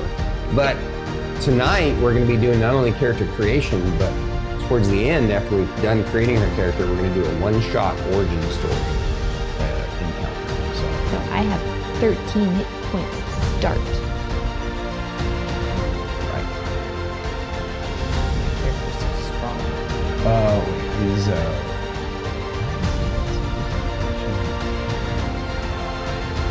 Thought based upon. I don't know. Okay. All right. So, what are the two? Is it? Oh, we haven't put the proficiency in, so it's probably trying to wait. Oh yeah, you're right. That's exactly what it is. To be added in. Yeah. So now we know that your hit points are going to be 3 added to the 10, so you'll have 13. Yes. As your base hit points. I'm making a Dark Elf Ranger. Yeah. We'll call it a gray elf. A gray elf. It's a unique race for the unique world that we've created. Eventually, I want to make this character as subclass a Drake Warden. Yeah. Not exactly a drow. Yeah. Similar to a drow, just a different kind of, a completely different backstory back for the race itself. All right. So now, this, like, you hadn't gone through and done these things ahead of time. No, I had not. I've made you lazy because we do all this stuff together usually. All right. So let's go ahead and do this stuff real quick. We know that Dex and Wisdom are the 2 primary saving throw ones. Yes. No, it's Strength and Dexterity are the primary saving throws. Strength and Dexterity. Strength. So proficiency bonus is +2. So that means this is going to be 2 and 2 is 4. Yes. And your athletics will be, well, we haven't picked your skills yet, your skill proficiencies yet. I don't remember what we did with BT, but I think what we'll do is go, what are the options for Ranger? So I can choose three skills from Animal Handling, Athletics, Insight, Investigation, Nature, Perception, Stealth, and Survival. Okay. What I'll do is we'll say you can pick 3 from your class, and then you'll pick 2 from your background. Okay. Okay. So.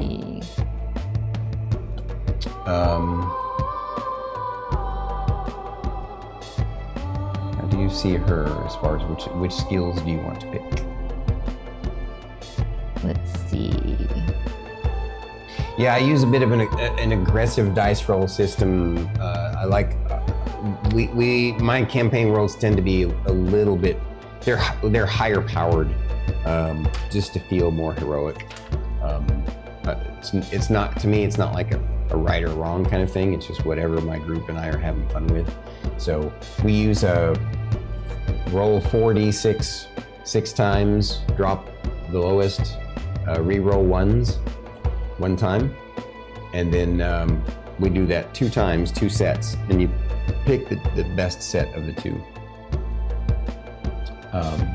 So the hermit background just gives you 2 skill proficiencies. But yeah, I'm just saying that I'm going to give you 2 skill proficiencies to add on from any background. So just to simplify it. So you get to pick whichever skill proficiencies. First off, you have to pick 3 from what comes from the ranger, and then you can pick 2 based upon your background that seem to make sense to you. Gotcha. And the easiest thing to do is just look at what's available over there on the character sheet. So what makes sense for her? Animal handling. Yeah, definitely. Which one is that one? Is that intelligence? That is Or wisdom. So that's going to be her proficiency, right? Yes. So that's going to be a 5. What about I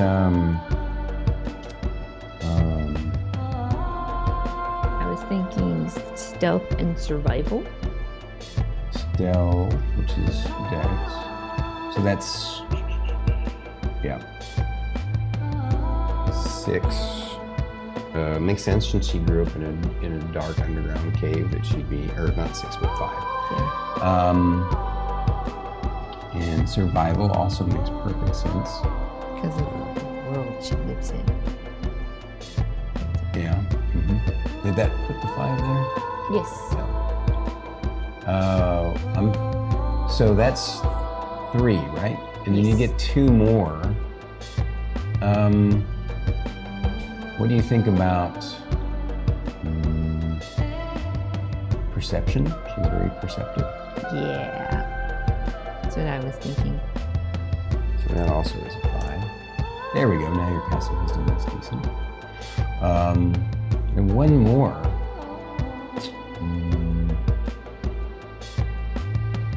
I mean, with her growing up in a cave, I could see medicine. I could definitely see medicine. Also, her mentor might have taught her some medicine. Yeah. Or again, her village elders or something. Religion and history wouldn't make sense at all. As you said, she's not going to do anything in intelligence. Yeah, deception would not work. But there's also athletics character. and acrobatics. Yeah. I mean, if anything, it'd be more acrobatics leaning because it's dex based. I don't see any of the charismatic ones working for her either. She wouldn't be deceptive. She's or not intimidating. Very intimidating. Yeah, and she doesn't perform because she's and she's not going to persuade anybody to do anything. Yeah. Probably. I'm thinking either like athletics doesn't quite make sense for her either. I could see athletics or medicine. It's up to you. You mean acrobatics or medicine?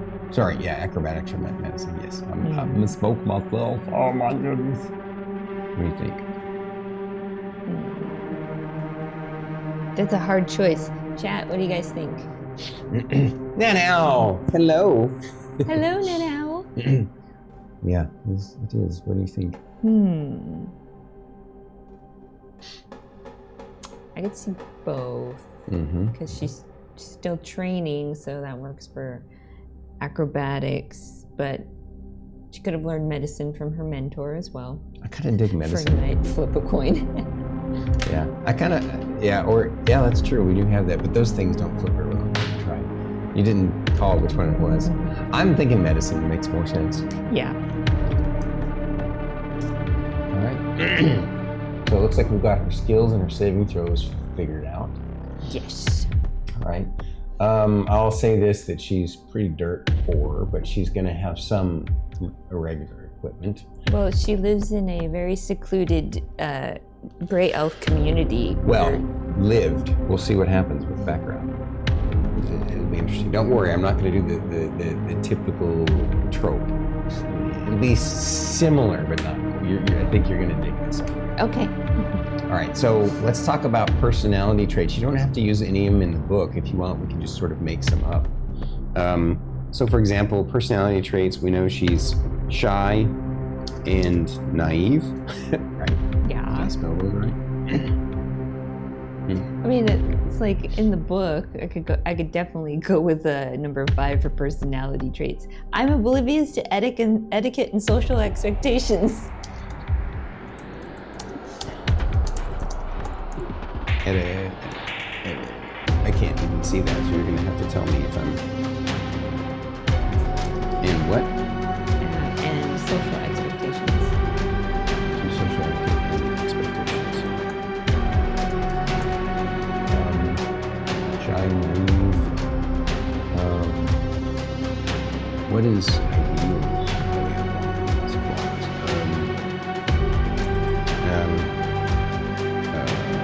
Extra curious, right? Yes.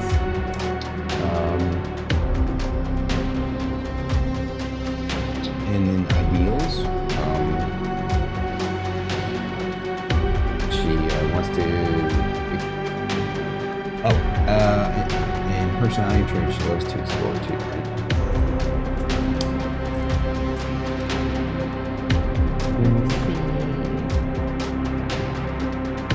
Now, ideals. Okay.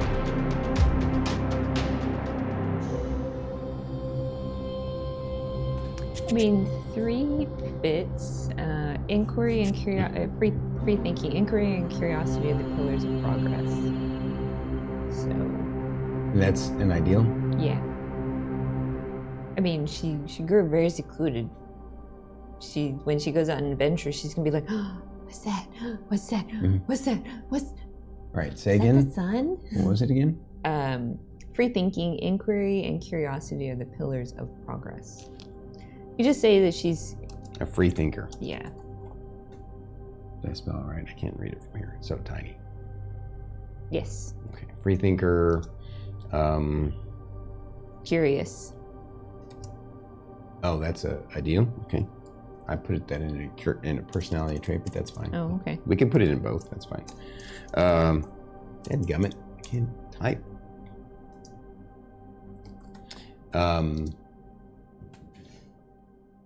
Wants to be helpful, right? Yeah.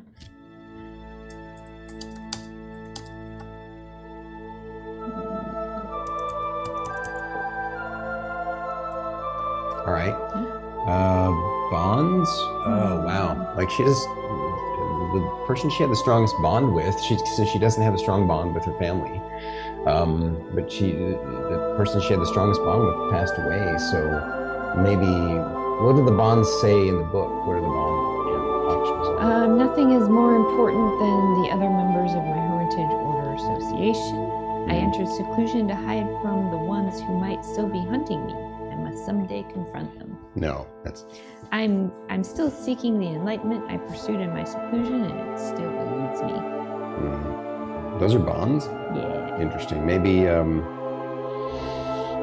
entered seclusion because I loved someone I could not have. Should my discovery come tonight? I remember. What? Yes. You said that in the journal that your mentor left behind, it's in a language that she doesn't understand. Mm-hmm. Well, maybe her bond is that she deeply wants to get it translated. Yep.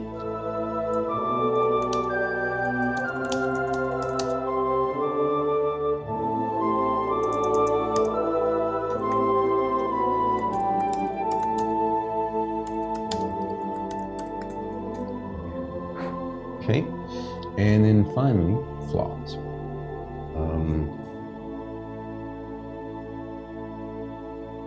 Timid, sometimes too timid. Yeah. That's good enough, I think. Yeah. All right, cool. So, how did you picture her as far as what she looks like and what gear she has? Let's start with what she looks like. Well, equipment-wise, let's start off with a base ranger. What is the base ranger equipment? A closed book. That's okay, my bad. That's a bard, that's a cleric, that's a fighter, and that's a monk. By the way, you guys enjoying the Ranger. music? Tell me what you think of the music choice. I hope you're enjoying it. For whatever reason, we're not hearing it on our end, so I've mucked something up. It's probably in Sonar since you have music running through Sonar. No, they go into the Sonar app. Right. No, it's something in Sonar. It's not a big deal. Yeah. It's pretty common. Cool. Awesome. Right. So starting equipment for a ranger is going to either be A, scale mail, or B, leather armor. Definitely for you, it would be leather armor. Actually, I'm going to upgrade that to studded leather. Ooh, look at that. I got studded leather. And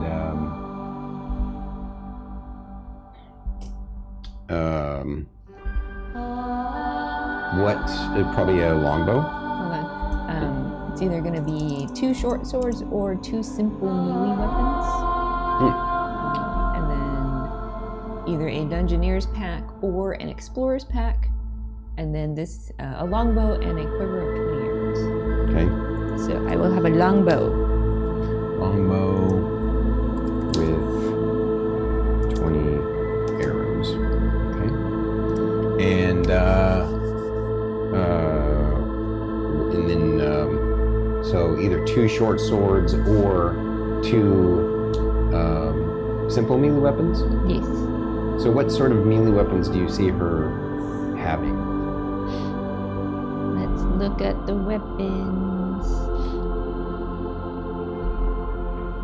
Tools. Weapons. Simple. Club, dagger, great club, hand axe, javelin, light hammer, mace, quarterstaff, sickle, or spear. Rangers are proficient with martial weapons too. Again, we don't know what direction you want to go later on with her, as far as. I mean, you want her to be good at ranged. That's why we put a lot in her decks. Yeah, but, I mean, if anything, she'd have I'd want her to have a finesse weapon. Right. Which So one's the either finesse weapon? a rapier, a scimitar, or a short sword. Okay. Oh, and a whip is a finesse weapon too. Rapier, scimitar, short sword. Yeah, rapier's good. You want her to have a second weapon as well? What would it be? Maybe a light mace, or like what were the simple weapons again? Club, dagger, great club, hand axe, javelin, light hammer, mace, quarterstaff, sickle, and spear. You feel like she'd want to poke some things and bonk others? Yeah. Okay, all right. So you want to have a mace then? Yeah. Okay. And then you said an explorer's pack? It's either explorer or dungeoneer pack. Okay. Probably Dungeoneer's pack would make more sense. Well, let's see what's in each pack.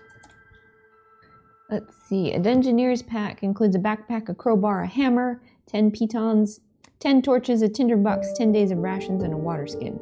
Also has 50 feet of hemp rope strapped to the side. An Explorer's pack is a backpack, a bedroll, a mess kit, a tinderbox, 10 torches, 10 days of rations, and a water skin. Also has 50 feet of rope. Gotcha. Okay. So since her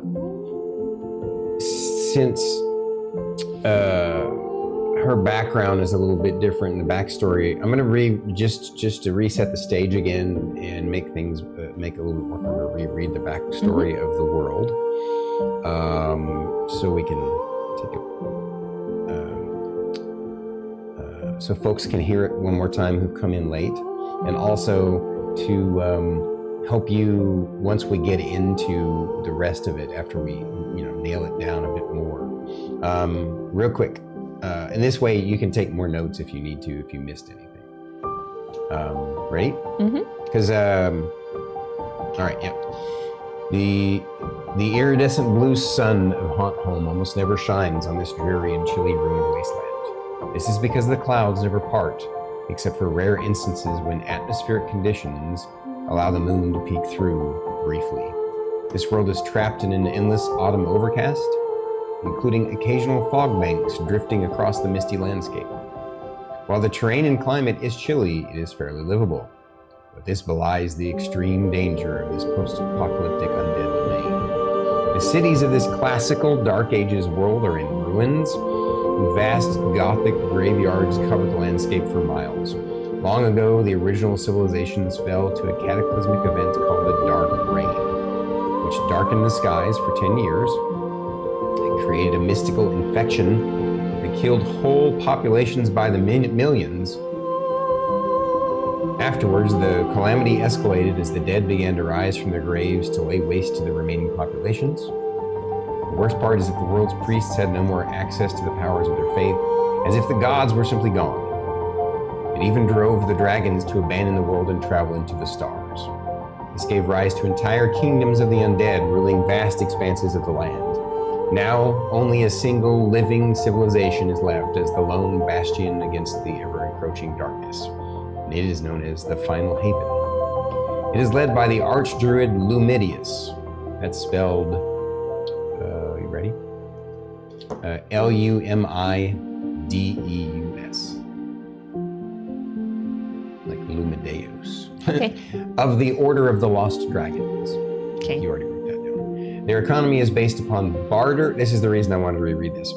Their economy is based upon barter, scavenging, community, and the mining and development of rare metals. So it doesn't have a regular economy. Remember, I told you the only living place is the Final Haven. Mm-hmm. Well, I don't want to spoil anything since I'm about to describe that to you here in a little bit once we're done with character creation. But you're going to be there instead of in your cave. And there's going to be a reason why, and I think you're going to like it. Okay. Although you were born into this world 27 years ago during an ultra-rare sighting of the sun, for which you weren't there to witness it, by the way. You always felt your life was a bit off, as if you should have been born elsewhere. Okay. So, because of that, because of the world's economy is the way it is, you're not going to have any gold or silver. Mm-hmm. All you have is your equipment that has been given to you, and I'll explain why in a little bit. So, proficiencies in languages. We should probably write these down quick. I think we picked. Well, we already have your proficiencies over there, so I don't know why we would need to write them again. Except the languages we definitely need to. You're going to have, obviously, Common and Elven. I think proficiencies come from background too. Right. Remember the proficiencies which we've already put in. Those are your skills, right? Yeah. No. Oh, tool proficiencies is probably what it's talking about. Oh, yeah. Okay, you're right. You would have some tool proficiencies. So, what do you want? What do you want to pick that would fit? This one I do want to come from your village background. So, I mean, with the hermit background, since I'm proficient in medicine, it makes sense that I'm proficient with an herbalism kit. Yes, herbalism kit. We can even, you know what? We can even slightly amend. No, I feel like it really fits that your folks maybe. I don't know. You know me. I like to adapt my world around. What do you think of? I mean, I guess there's lots of places, tunnels and caves that go off from your lake, and places around the lake. Probably areas where there's,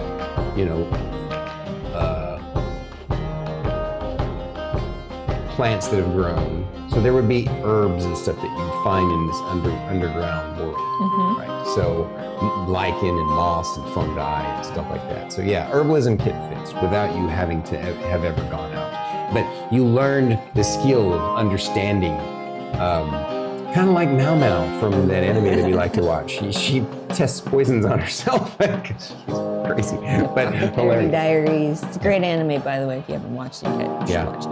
Yeah, what was it called again? Apothecary Diaries. Apothecary Diaries. Really cool anime that she talked me into watching. All right, herbalism kit. What else? That's it from the background. Oh, okay. Herbalism kit, prof, and then so languages. We're gonna go with Common and Elven. Common, Elven. My background gives me one language of my choice. I'm gonna do with you what I did with BT, and we'll have one language blank that you will basically get to learn very quickly during your adventures and travels. Oh, okay. That will fit in narratively. So we'll leave that slot open. We'll call it XXX. Yeah, because like looking at the standard languages, I'm like, orcs are gone, halflings are gone, goblins are gone, gnomes are gone. All that's left is giant. Yeah. Nobody's seen dwarves in years. Yeah. So yeah, all that would be left of those languages for the world I'm in is giant. Yeah. Your mentor knew some unusual languages, but you never got to learn them before. So, and all right. That's because he would look up the words and translate them. Yeah, because of his, his similitude. All right. So we got the proficiencies in languages, features and traits. I think that's going to be where we're going to put in like your, the things about rangers, right?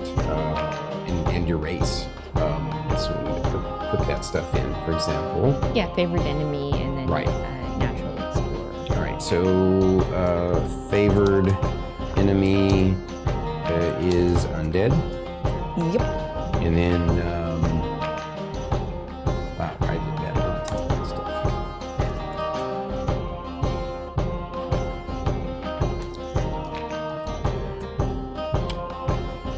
Did I forget the F? Yes.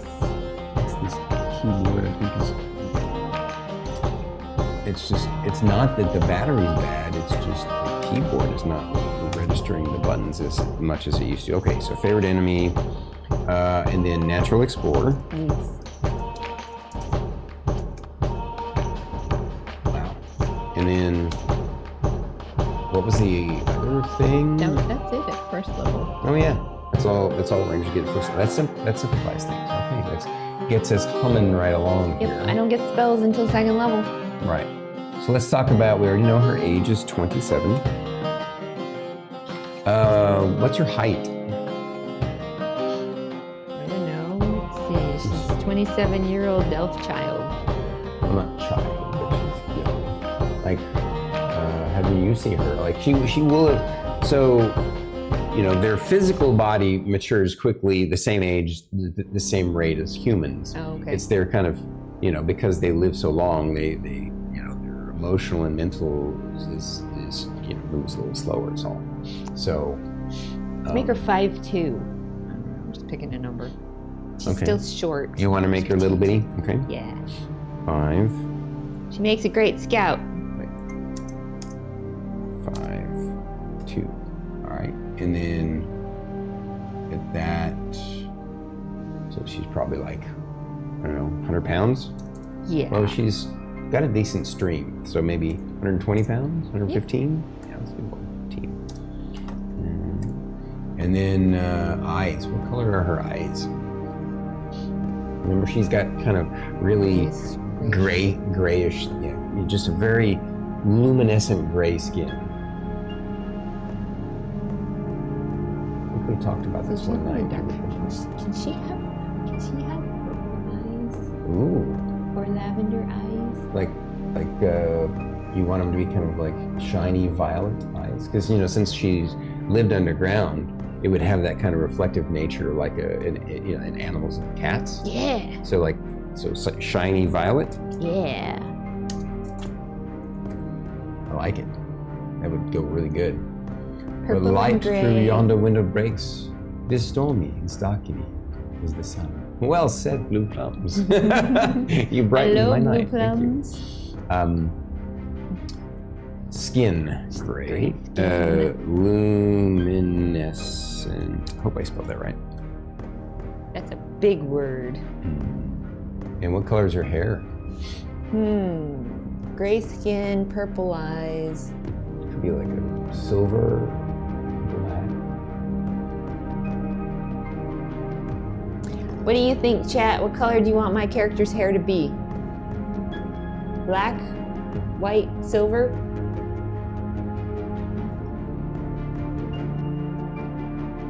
Yeah. Silver. Wraith also Wraith silver. also.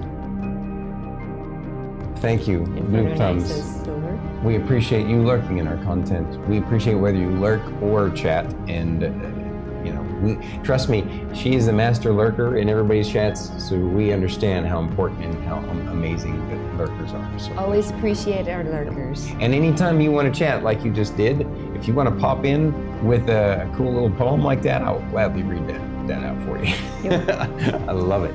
We got All right. 2 for silver, so we're going silver hair. Silver. All right. Very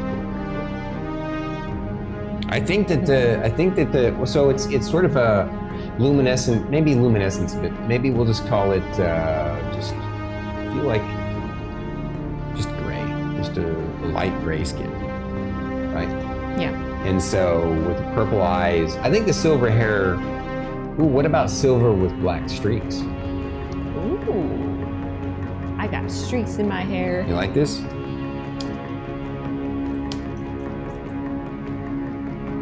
I like it. All right. Yeah. That way we covered both. All right, I think eventually we'll be using. Oh, thank you, Blue Plums. Yeah, we're currently creating characters for the new campaign, and we're doing them one-on-one with the DM. Mhm. So I'm the second out of 4 players. So if you'd like to see what the first character creation was like, you can catch that on the YouTube channel. Yeah. If you weren't already here for last Yeah. week. And so this sheet, I don't have spells yet. right? We won't need until later. Same thing for this sheet, which is for your companion Drake. Yes. That won't be until later. So we won't worry about those for now. I think from a stats, am I missing? Oh, Oh, initiative? armor class. Oh, my initiative is going to be a +3. Yeah. It is.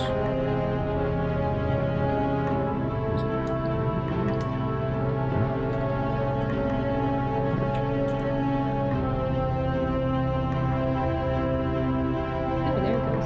Oh. The keyboard is registering. Weird. What's that one? Conditions. Oh, okay, that's really hard. Her armor class is going to be, See, studded leather. I believe it's a 3, which would mean with your dex, can studded leather is light armor, so I think you Studded can, leather is 12 plus dex modifier. oh, it's only 12? Yes. Oh, yeah, leather is 1. I don't know where I was getting that. Leather is 11 plus dex modifier. So Yeah. studded leather is 12 plus dex, so it's a 15 is my armor class.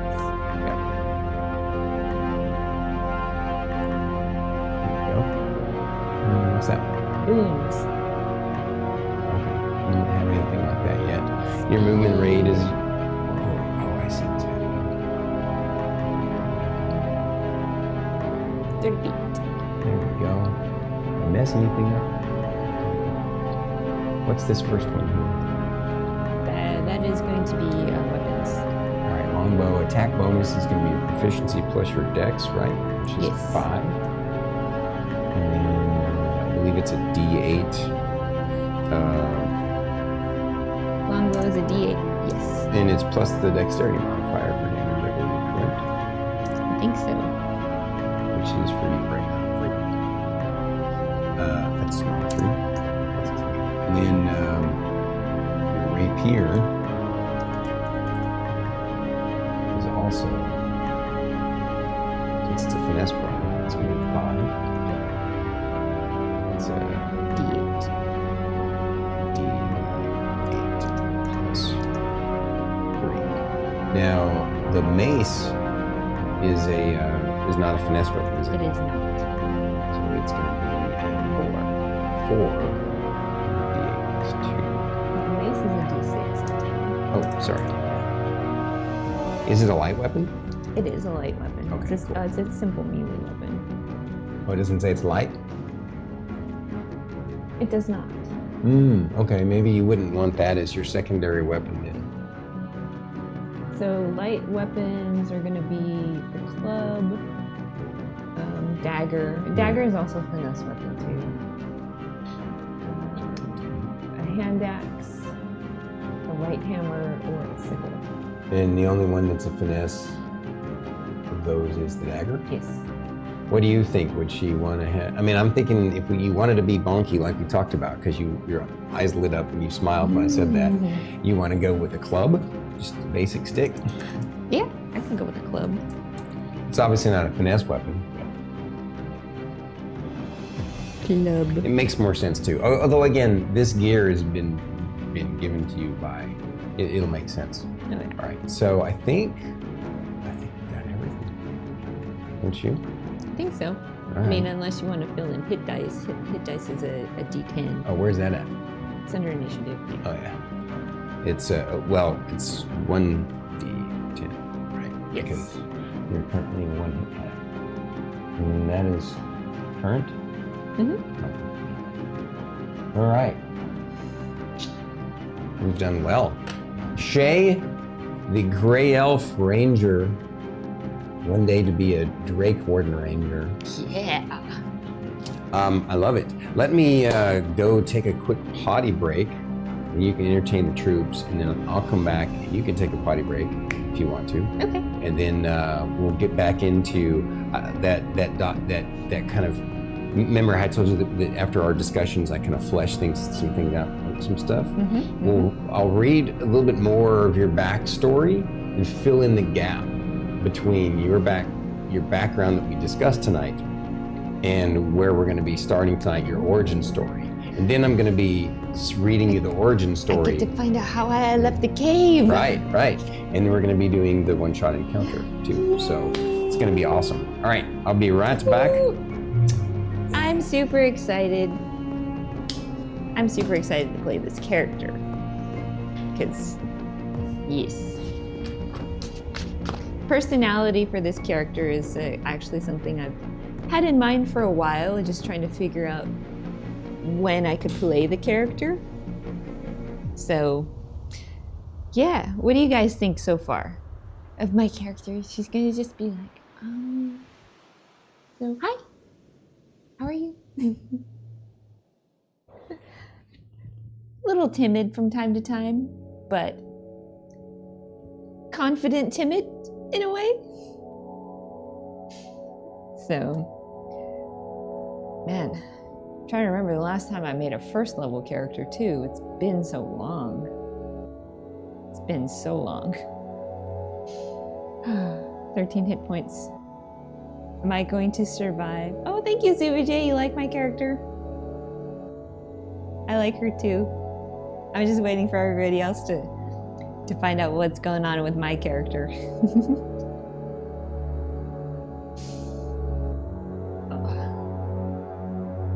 Let's see.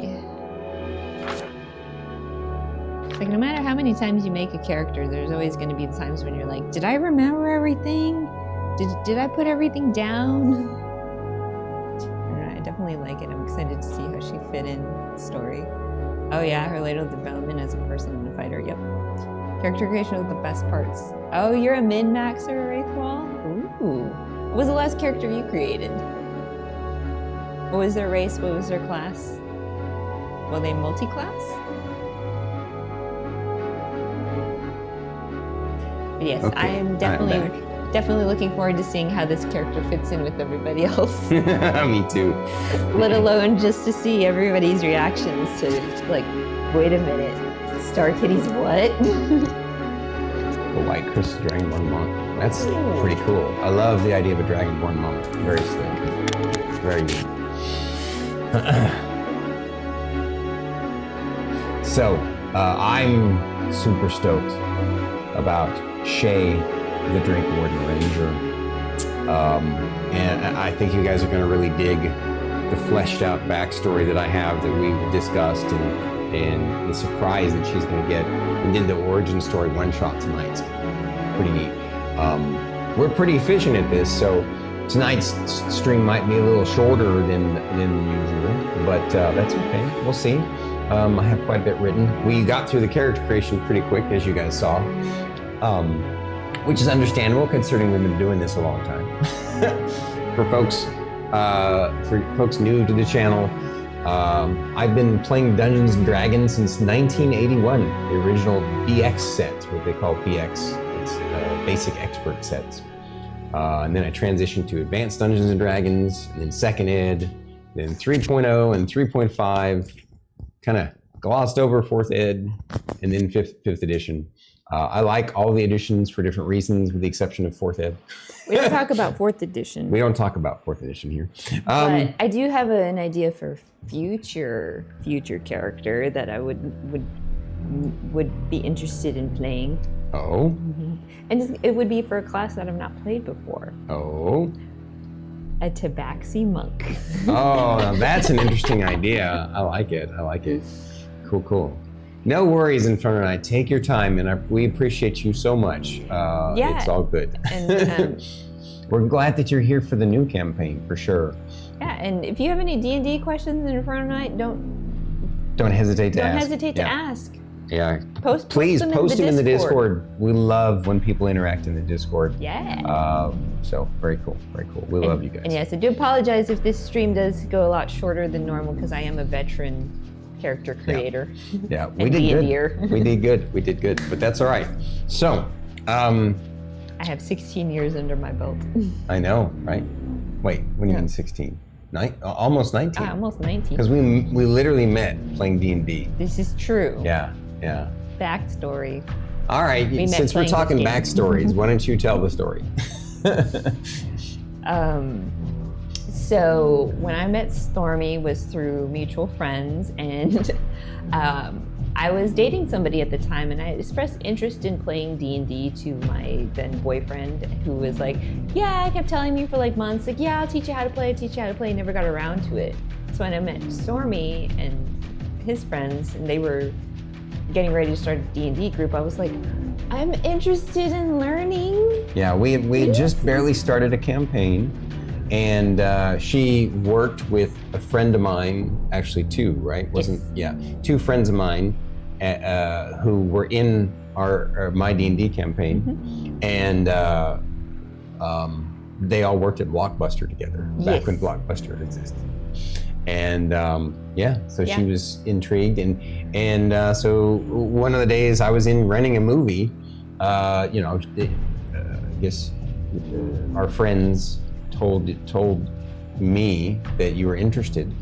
So I chatted with you, and I was like, okay, well, come on over Saturday, and we'll make you a character. Yep. You sat with me, walked me through the character creation process. This was for 3.5. Yeah, 3.5. Yeah. That character creation process is a little more in depth. Yeah. We spent like 4 hours. It was a lot of fun. We had a good time. Yep. And then I mean, we played for a long while together. Eventually, when she, realized that the other fella she was with was not the best thing for her because of his. Well, we won't even go into it. But she we started dating. Yep. And we've been playing D&D ever since. It's been phenomenal. I've been in so many of Stormy's homebrew campaigns. Blue plums. Blue plums. Well, let's just say that there was definitely chemistry there that we were kind of in denial about. I think our friends figured it out, way before we did. Yep. I mean, like the very first time that I actually played with the group. I know what she's about to tell you. The very first battle that we had that session, Stormy's like, okay, what's everybody's initiative? Everybody gave initiative, and I'm sitting there patiently waiting for my turn, and the next thing he's like, top of the round, and I'm like, wait, what happened to my turn? On more than one occasion. He did that so many times that day. I'm like, what about my turn? I kept skipping her turn. It wasn't on purpose. I don't know why. It was like, I don't know, unconsciously, I was trying not to seem like I was so attracted to her, even though I was. So it was just it just turned out more awkward than it. Yep. And yeah, I was just like, I feel so left out. My character. Can I move my character at least? Yeah, of course we worked it out, and we all got a laugh out of it. Yep. Yeah. So. And then... Yeah, I mean, the other people in the group would not let him live that down. They'd be That's like, true. don't forget StarKitty. And don't forget Don't her forget initiative. StarKitty. Yep, yep. Did you get StarKitty's initiative? Of course, we used her real name. Yeah. Anywho, thank you guys for letting us share our silly little romantic nerd story with you. Are you ready to find out a little bit more about your backstory and how it all plays into this world and your origin one shot? Yes. Okay.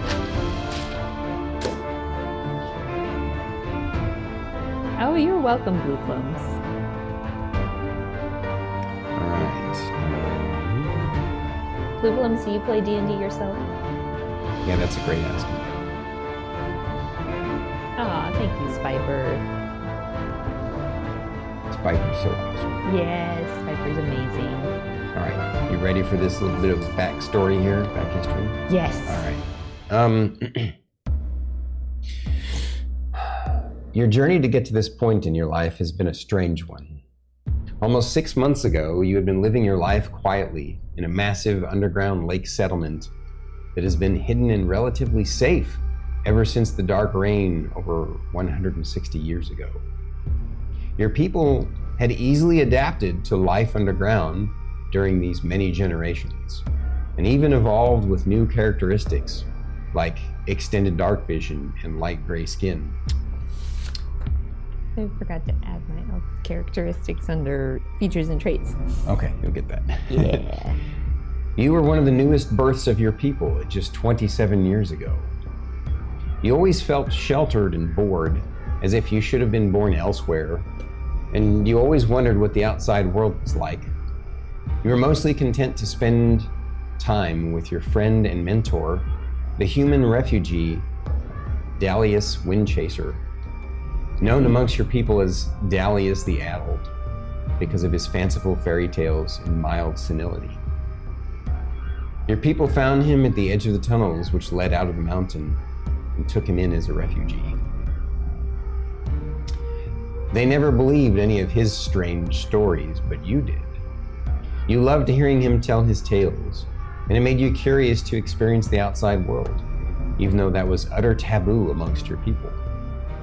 Sadly, about a year ago, he passed away peacefully in his sleep.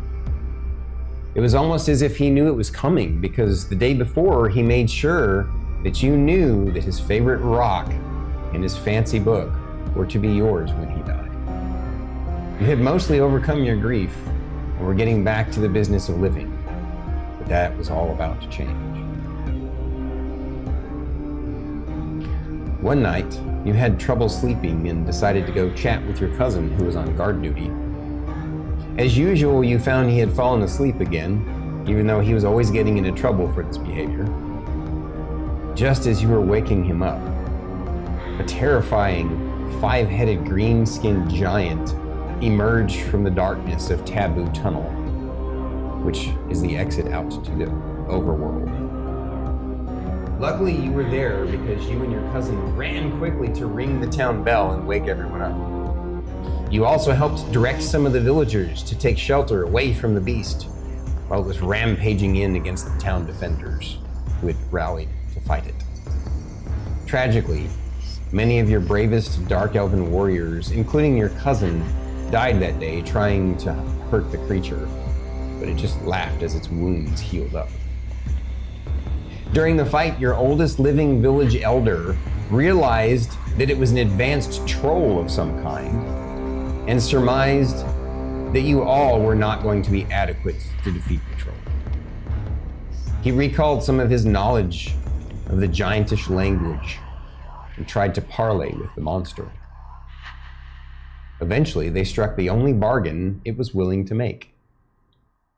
The troll let your people leave the cavern and claimed the entire underground lake as its new territory. It threatened that it might still decide to hunt your people down in a few days if it got hungry.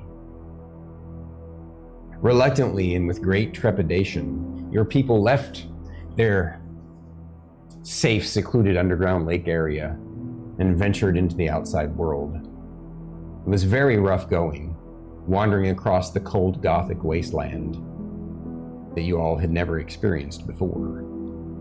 Your people had several encounters against wandering undead, and you did not all escape unscathed.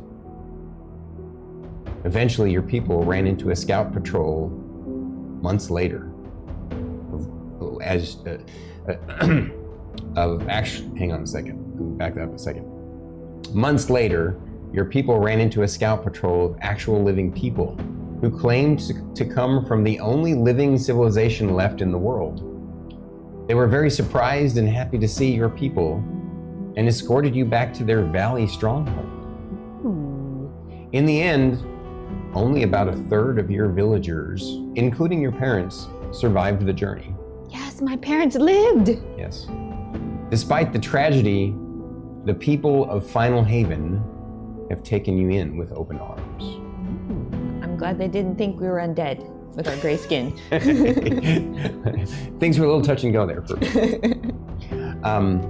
You've only been here for a few weeks, but the leaders of the civilization seem to have discovered some talent in you that you didn't realize you had. They began teaching you the ways of the ranger and planned to have you eventually join their scout teams. Yes. You're excited by this because it means you can see even more of the world despite the dangers. Now, are you ready for your origin story? Yes, Okay. yes. Tell me. Hi, Scron bag, by the way. Hi, Scron. And Blue Plums, if you get the chance to play D&D, you should jump on it. It's so much fun. Yep. If it weren't for D&D, Skyrim and any other Elder Scrolls game wouldn't exist. Just remember, D&D is the granddaddy of all fantasy role-playing games. All right. So, man, I should probably get some water. Can I get a chug of your water, sweetie? My throat is a little... Would you like me to get you some water? No, I'm good, thank you. I appreciate you. Should have had water before we started. I know. Okay. Here we go. Here in your new home of Final Haven, you were recently tasked to join a special expedition mission as a guide. They needed your help to find your former underground settlement that you had to abandon many months ago. Since your people were one of the only pure elven settlements to survive the dark rain at an underground water source, which was never tainted by the infection, the leadership of Final Haven want to set up a magical tributary to this massive freshwater source, using their advanced teleportation technologies. They wanted your help in getting back to it and wanted to give you some field experience as part of one of their tactical scout teams. You had another reason you wanted to go back to your former village. In the haste to escape the wrath of the dire troll rampaging through your village, you were unable to take an important memento from your mentor, the rune-encrusted rock that was so precious to him. This was an opportunity to get back one of the few belongings that means a great deal to you. You pondered this with a bit of nervous excitement the night before the mission. Also, that same night, before your first mission with them, you had a strange dream. In the dream, a human-sized yellow talking canary appeared in your cabin.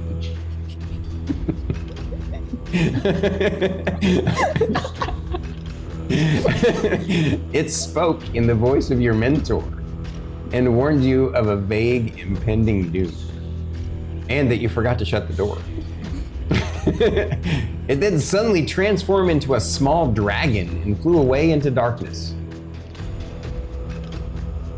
When you woke up, your cabin door was open, and you couldn't remember leaving it open. You had trouble getting back to sleep, but eventually you pushed the dream away and got a few more hours of show.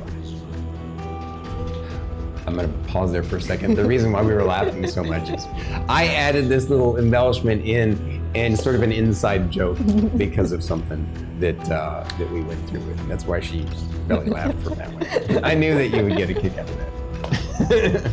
A human-sized yellow canary. All right. Oh my goodness. I didn't think you were going to actually throw that in anywhere. I'm glad that I could surprise you, baby.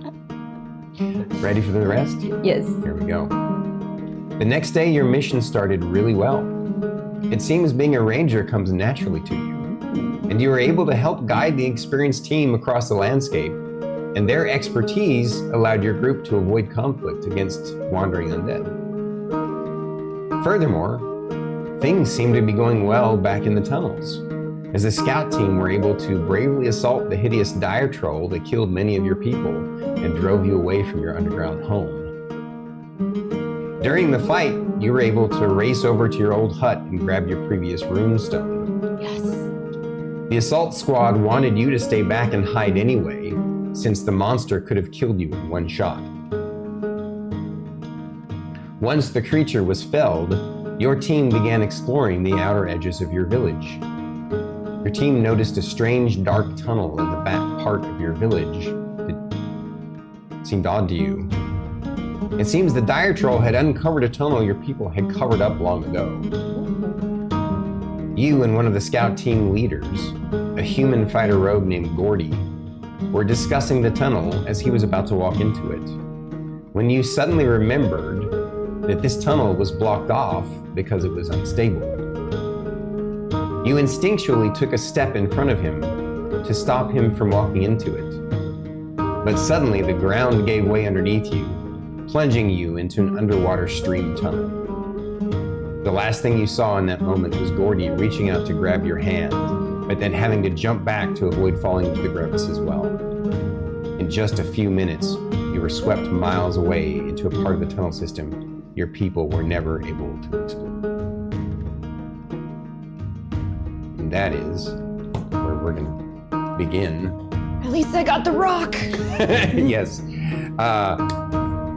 In fact, speaking of the rock, I'm going to read this to you real quick, because now we're starting your one-shot encounter. Okay? Mm-hmm. After barely surviving the underground tunnel rapids, and a few times when the rock in your backpack was pulling you underwater, the tunnel eventually spills out into a completely separate underground lake. You pull yourself choking and coughing on water ashore and find a moderately sized underwater lake cave. This basically, it seems the other cave had an underground spillway that led to this other sort of cistern, a separate lake that your people were unaware of because they never went through that dangerous tunnel. As you look about to see if you can find sorry, I went too far there. You pull yourself ashore and find a moderately sized cave. What do you do? I take a look around. So it's about a third of the size of your home. Like your home one was like massive, it's huge, so big that the lake would go off into the darkness, and you guys would fish on the lake. And you would take your boats out. And going out to the other side would actually take like an hour to get to the other side. There's a whole other shore and other parts of the cave. You guys had basically closed off any dangerous tunnels. So Hunted in the ones that had needed. a sailor background. No. Could have been Pirate Starkitty. But this one is literally, like I said, like a third or even maybe a quarter of the size of the other. And it seems like you can see with some of the glow of the lichen and stuff on the rocks, and because of your extended dark vision, you can kind of see the edges stretching around this. It's more like wouldn't even call it an underground lake, more like an underground pond at this point. Okay. But you can definitely see it seems like all walled off with lots of stalagmites and stalactites. Well, stalactites mostly is what you see. A few stalagmites. And so far from this small little shoreline, you don't see much. Just taking a look around. You'll have to dig a little bit deeper if you want to know more. Okay. She's looking around. She's like, hello? Hello? It echoes. Oh no. Uh-oh. Starts walking around. Okay. You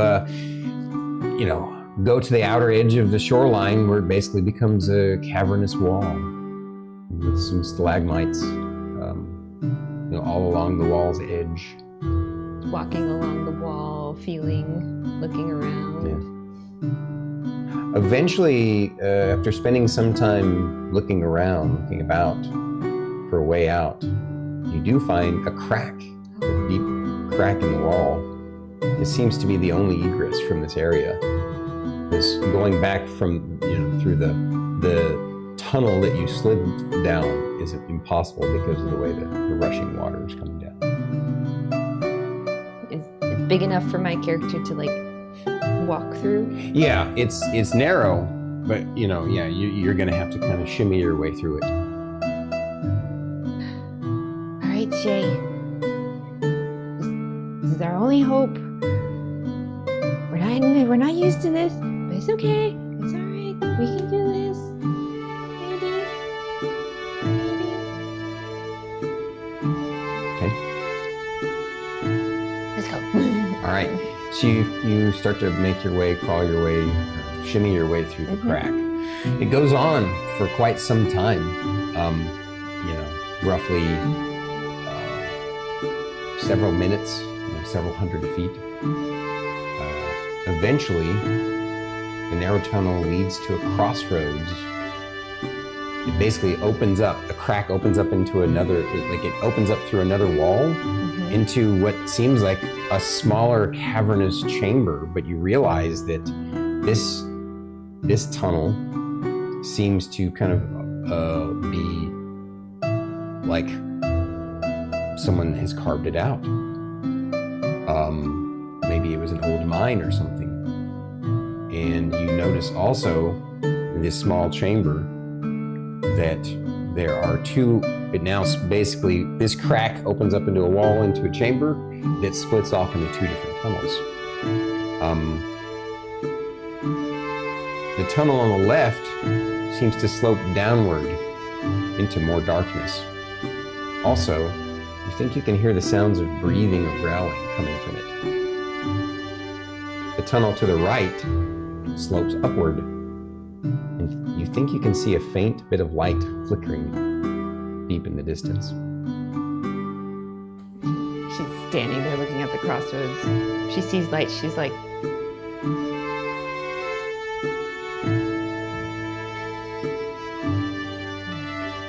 think, ranger training, light. Starts walking towards the light. Okay.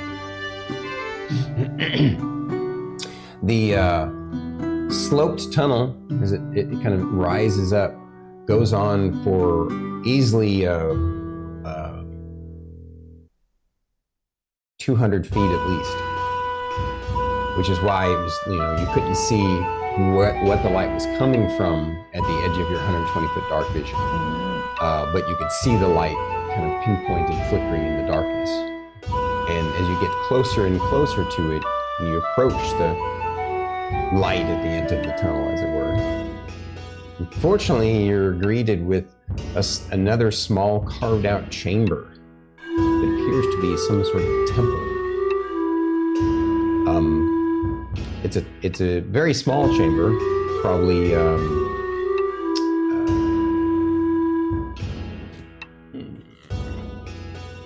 it for a second.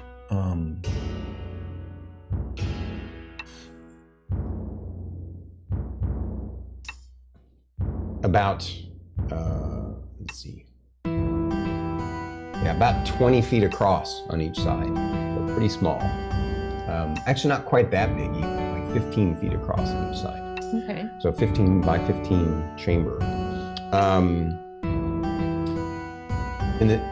There's an altar in the back part of the room. Technically, it's all in the center of the room, but because of the size of this, it takes up almost the entirety of the room. But basically, I'll just read this to you. There's an altar in the center of the room that appears to be made of a strange black gold-colored metal. What I mean by that is, imagine it's sort of like a black iron, but it has like a sheen, a golden sheen to it. Okay. it is attached. This altar is attached to the back end of a 5-sided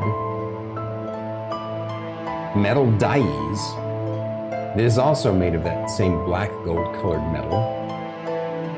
And there's a strange carving on the dais. Additionally, on the dais are 5 Gothic looking torch sconces at each point of this, effectively a pentagon. So imagine, as it were, in fact, we'll draw it in a second. See it. Just imagine, you're in a 15 by 15 chamber, and on the back part of the room, there's this altar that's, about yay high. I just realized we should have switched over to. Hi, Eric. Hey, Insomnia Night. Hey there, guys. We'll be switching over to something different in a second, but all right. So before we move on, Yeah. my character is a gray elf because of the world that she is in. I don't know if you want to. Yeah, no, I appreciate them asking. Absolutely, no problem. So we created a custom world that she's from, and it's the gray elf is a type of dark elf, but they're not drow, because a drow has a specific lineage and comes from Faerun, with the Balth and all that kind of stuff. This is not that. This is basically the world that she finds herself born into is an undead apocalypse world, where almost all of the mystical races have been killed off by a dark rain that lasted for 10 years and created an infection that killed all the mystical races, rose the undead from the graves, and also somehow or another during this time, all the connection to the gods and the clerical powers died out. So the only healing in this world is from druids, because clerics and paladins don't have any abilities, because it's as if there's no more gods in the world. And even the dragons of this world flew off planet into the stars somehow. And but her race was fortunate that they were they lived in a secluded valley in some mountain range that had some caverns, and they had basically secluded themselves in an underground lake that was a freshwater source that was untainted by the dark rain, and so they basically just walled themselves off. And for 160 years, her people kind of lived in this cave and evolved from being regular kind of,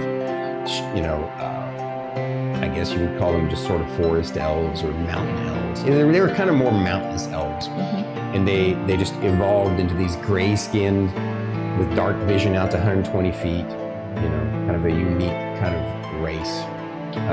Dark Sun, interesting. No, this isn't Dark Sun exactly, because in this world, it's an undead world where the cloud cover is 100% all the time, and the weather is like eternal autumn, and there are vast fields of graveyards everywhere across the world. Dark Sun is a great one. In fact, Insomnia Night, I don't know if you got to catch our episode last week that we had. Blah, blah, blah, blah, blah. I'm not paying attention to anything. Forget. I just spoiled that for her. I'm so sorry. Anyway, go catch the YouTube video. Yeah. I'm not sorry, we're not supposed to know these things. Dadgummit, totally blew that. Terrible. I'm terrible. All right. But basically, yeah, I understand Dark Sun. I love Dark Sun. Great campaign world. I've used it before. And actually, her first campaign ever was Dark Sun. Was a Dark Sun. Yeah. Any rate, this world is more like, imagine what an undead apocalyptic world would be in a fantasy realm, as if the ultimate big bad won and the heroes did not succeed. That's what this world is like. So anyway. An undead world with no clerics. Yeah, and Insomnia Night, please do be careful as far as if you watch tonight and you're in Druid or BananaTom or Fate stream or any of our streams, don't spoil anything. They will be really upset and they have threatened permabans for anybody, you know, who you can request to be unbanned with an apology, but they don't want. You get it. Good. I just want. Yeah, cool. no spoilers until we start. Yeah. So we're doing individual character creation each week until we actually have the main campaign start on the 5th week, and then after that, if enough stuff happens during that episode, which it should, then they'll get to go back and watch each other's videos, and we won't have to worry about spoilers. Thank you for understanding.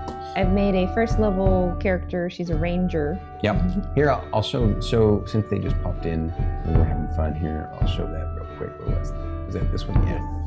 This was the character that we created for her. Her name is Shay. She's a gray elf ranger.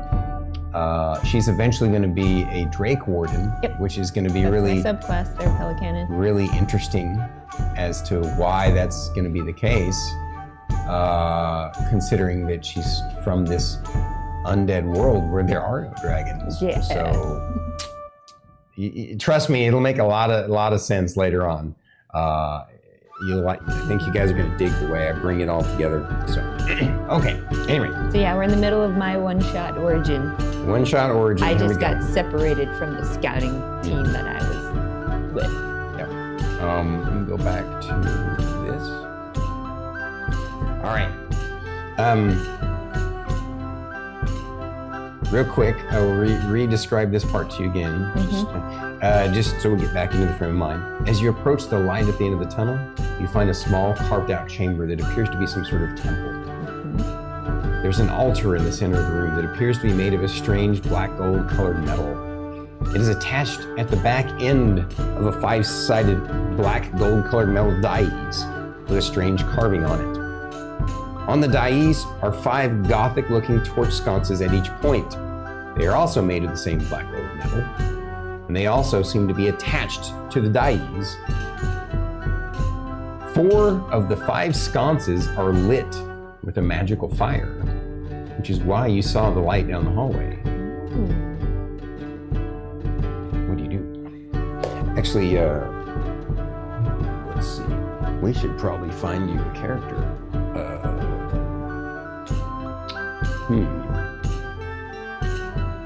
Since she's elven, there's lots of choices that are pretty easy.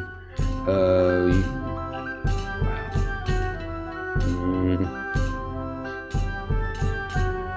Well, I definitely don't want to use that one because that was Fern last year. Last time.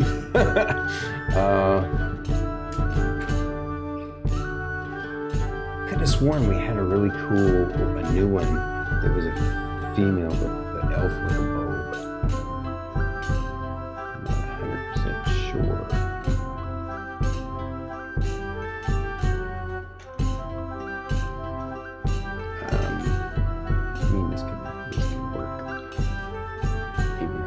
Is the wrong color. To answer your question, Blue Plums, it really just depends. Our last campaign went almost 2 years. Almost 2 years. Yeah, it was 88 episodes. Yep. Yeah, and it, like Insomnia says, it also depends on the story too. Yeah, sometimes I would say normally my campaigns run about a year. I try and keep them down to about a year, but the other one lasted longer just because I had, a lot of really deep, rich content built around the characters and their in their arc.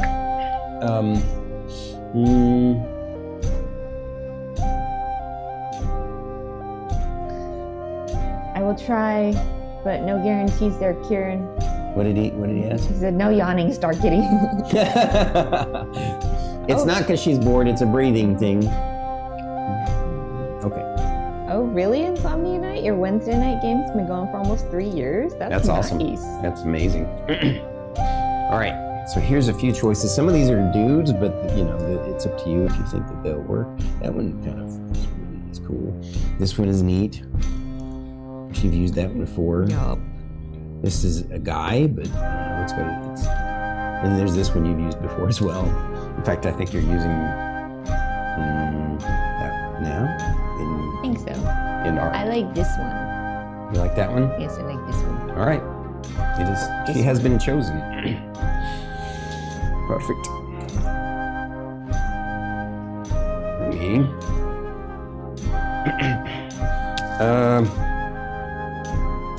Forgot to wipe off from the last time. So what I had on there. So when I flip it over, cover your eyes. Oh, okay. Not that it's gonna really spoil anything. Look at you trying to peek. Cheater. I can't see a thing. I have closed my eyes and covered them too. They can't see me. I can't see them. Caboose, you're facing the rock. Oh, right, right.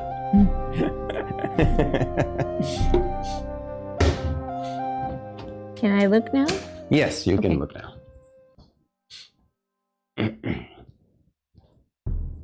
Hi, Bubba.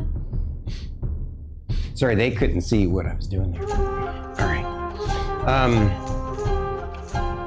Sorry, Kieran. All right, so now, tell me what you want to do. You're standing, the upper chamber has ended in this. You still can't quite see what's on the other side of the altar. There don't appear to be any other entrances or exits from this room. And 4 out of the 5 sconces are lit. Yes. Is the 5th sconce have anything in it? No. Again, so they're, when I say sconces, they're tall sconces. So they're roughly, I'd say, like 4.5 feet tall. Okay. So imagine, like I said, there's a pentagon. Look here, you know what? Let's just switch to this other screen. I'm not quite ready for rolling initiative yet, so I can at least draw it. For folks, normally there will be more screens on the screen in this screen, but we don't have any other players tonight since it's one shot and everything.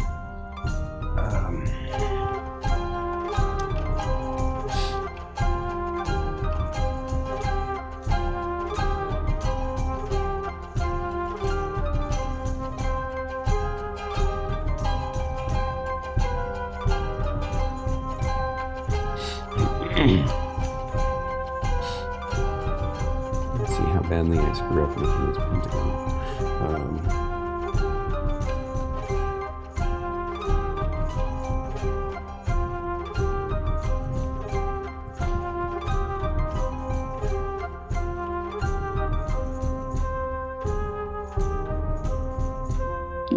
Not too shabby.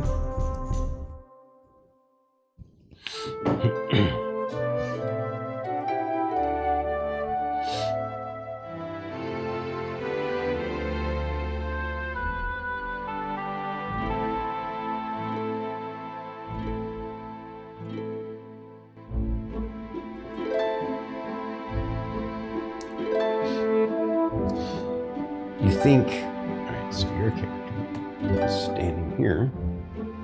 This one's a little bit tall. Maybe we should have given her a scale now because that would actually fit this.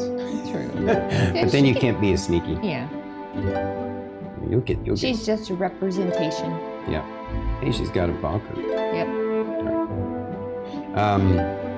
You think you see a bit of clothing sticking out from the side on the floor. So this one, it's right in front of you. So again, these are about 4.5 feet tall. Mm-hmm. All the rest of them are lit. This is the one that is not lit.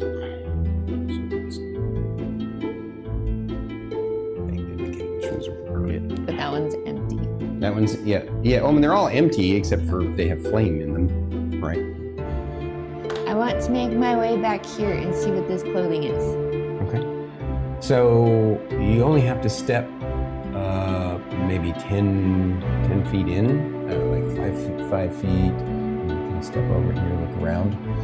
And as you approach, you can see that you also take a note. You're just kind of drawn to the carving on the dais appears to be a circular dragon eating itself from the tail.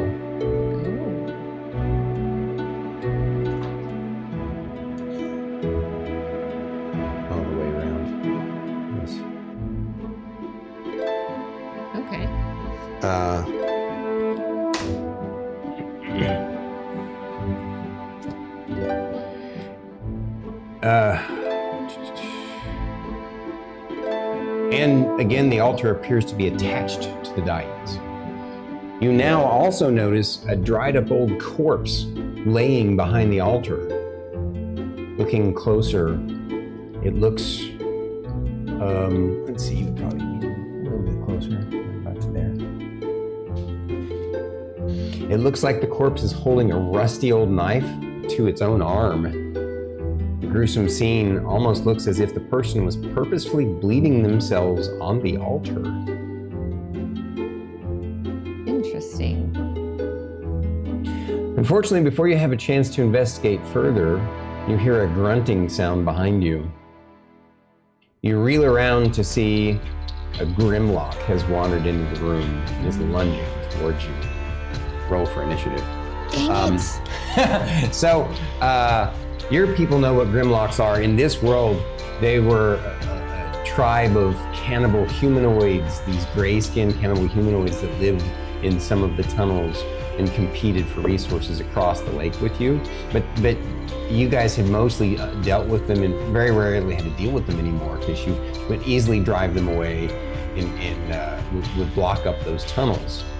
And they seem to, you know, like I said, they were rarely a problem or an occurrence, but obviously you've been swept into a completely different area.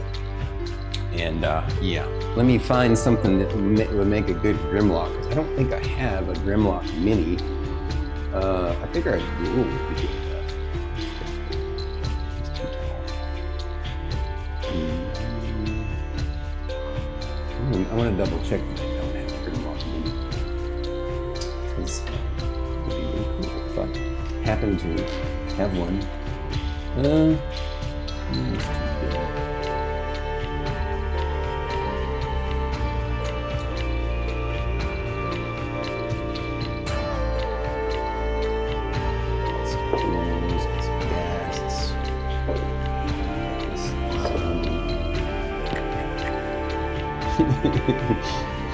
I'll let you pick your fate. Which one do you think? That one. That one? That one doesn't look as scary. Then I'm going to pick the other one. No! All right. So, let me describe a Grimlock to you guys real quick for those who don't. And I'll show you all a picture too. I actually like some of the older Grimlock art. Let's see.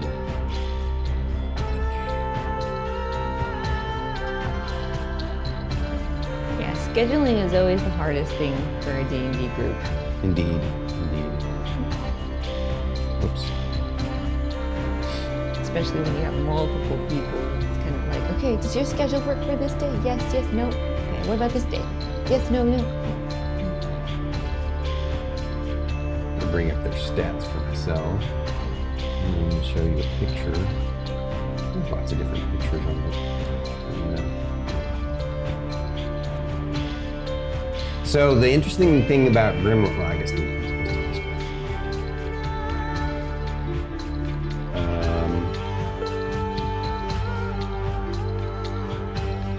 that's so annoying when they don't have Your animal companion is going to be Rocket Raccoon. description.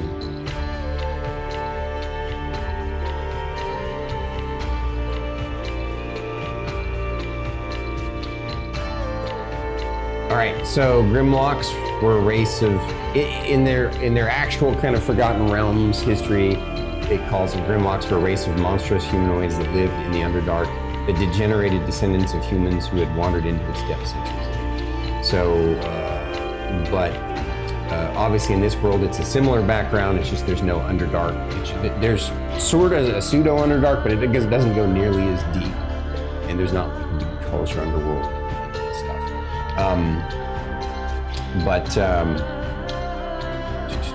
Basically Grimlocks were a humanoid race of creatures with slightly scaled, thick gray skin that was usually scarred from hunts through their constructed underground passageways. The way I like to envision them is if you think of that movie, The Descent, They're kind of like those, only with kind of grayer skin. Yeah. So I'll show you guys a picture. Here's the model that I picked. This is just a wool that I think he fits. And this is what they look like. I'm going to show you the 3.5 one because I like the pictures from 3.5 better than the 5th one. I don't know if you can see that with the lighting.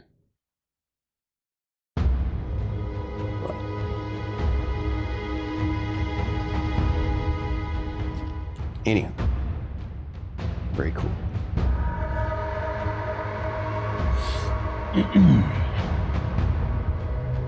All right, you know what that means. Roll the initiative. 16.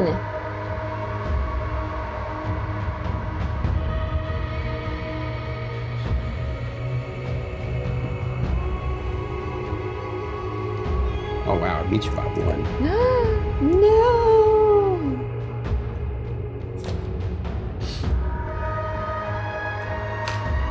All right, so these guys, they have blind senses because they don't see very well, but they have blind sight in stuff. They have keen hearing and smell, and they actually have advantage on wisdom perception checks that rely on hearing or smell. I'm gonna have you roll a. What are your knowledges again? Anything? I don't have any knowledge, just medicine. I mean, you can still roll knowledges. Yeah. Let's just roll nature and see what you get. Straight roll. 3. 3. Yeah. You remember hearing stories about this from your elders, and you know a little bit about them, like they're gray-skinned humanoids. That's about it. I'm a 10 intelligence. Yep.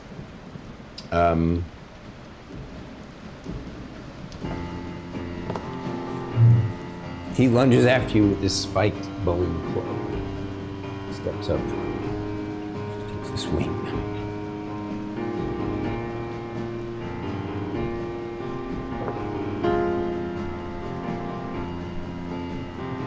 He swings angrily at you, but it seems as if he was not prepared to actually find any juicy meat. By the way, these things are cannibals, so they definitely like to eat any other humanoids, and will even eat their own from time to time.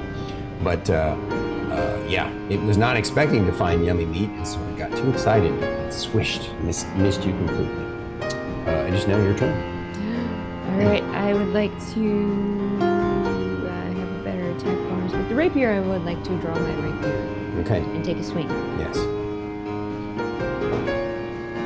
Not with a 1. Ooh, okay. Well, I'm going to be giving. We'll be doing. I think we'll probably keep going with what I was doing before, which was to have 1 inspiration die per encounter.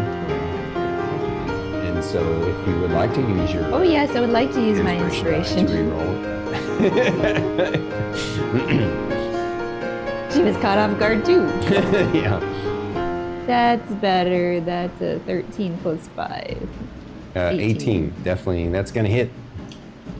I have no inspiration point left. It says a D8. Oh, sorry, that's a D10. Oh. I was like, wait, why does that say 9? Oh, hey, 7 plus 3 is 10. Wow. Your weapon bites deeply into its flesh. Pokes deeply into its flesh. It grunts. She pokes at it. She's like, get away!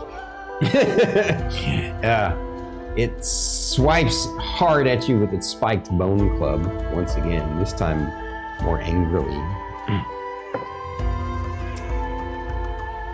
And I believe a 16 is going to get there against you. 16 does get there against me. Interestingly, their spiked bone club does both bludgeoning and piercing separately. So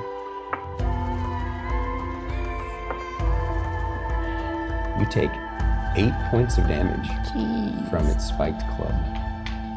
You are feeling the pain and wounded, heavily bleeding from a gash in your shoulder right across your chest. Yep.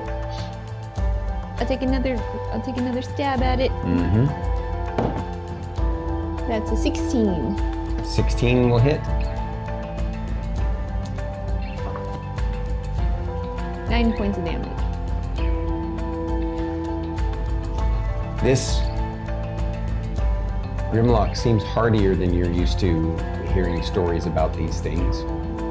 It's still barely standing, bleeding all over the place as you poked it through its chest, but it's still, even though it's huffing and sucking wind, it seems incredibly robust, stronger than usual. And takes another swing at you.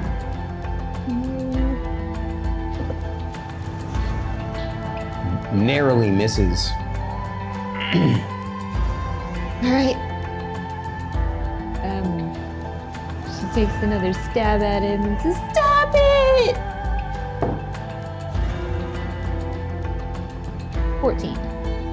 14 will also get there. These guys don't wear armor, but they do have some natural armor.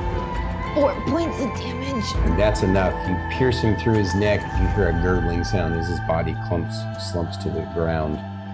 And suddenly, the waves of exhaustion and hunger and your bleeding wound kind of hit you with the adrenaline rush of it all, and you're feeling a little lightheaded and woozy. Sorry, he falls over dead.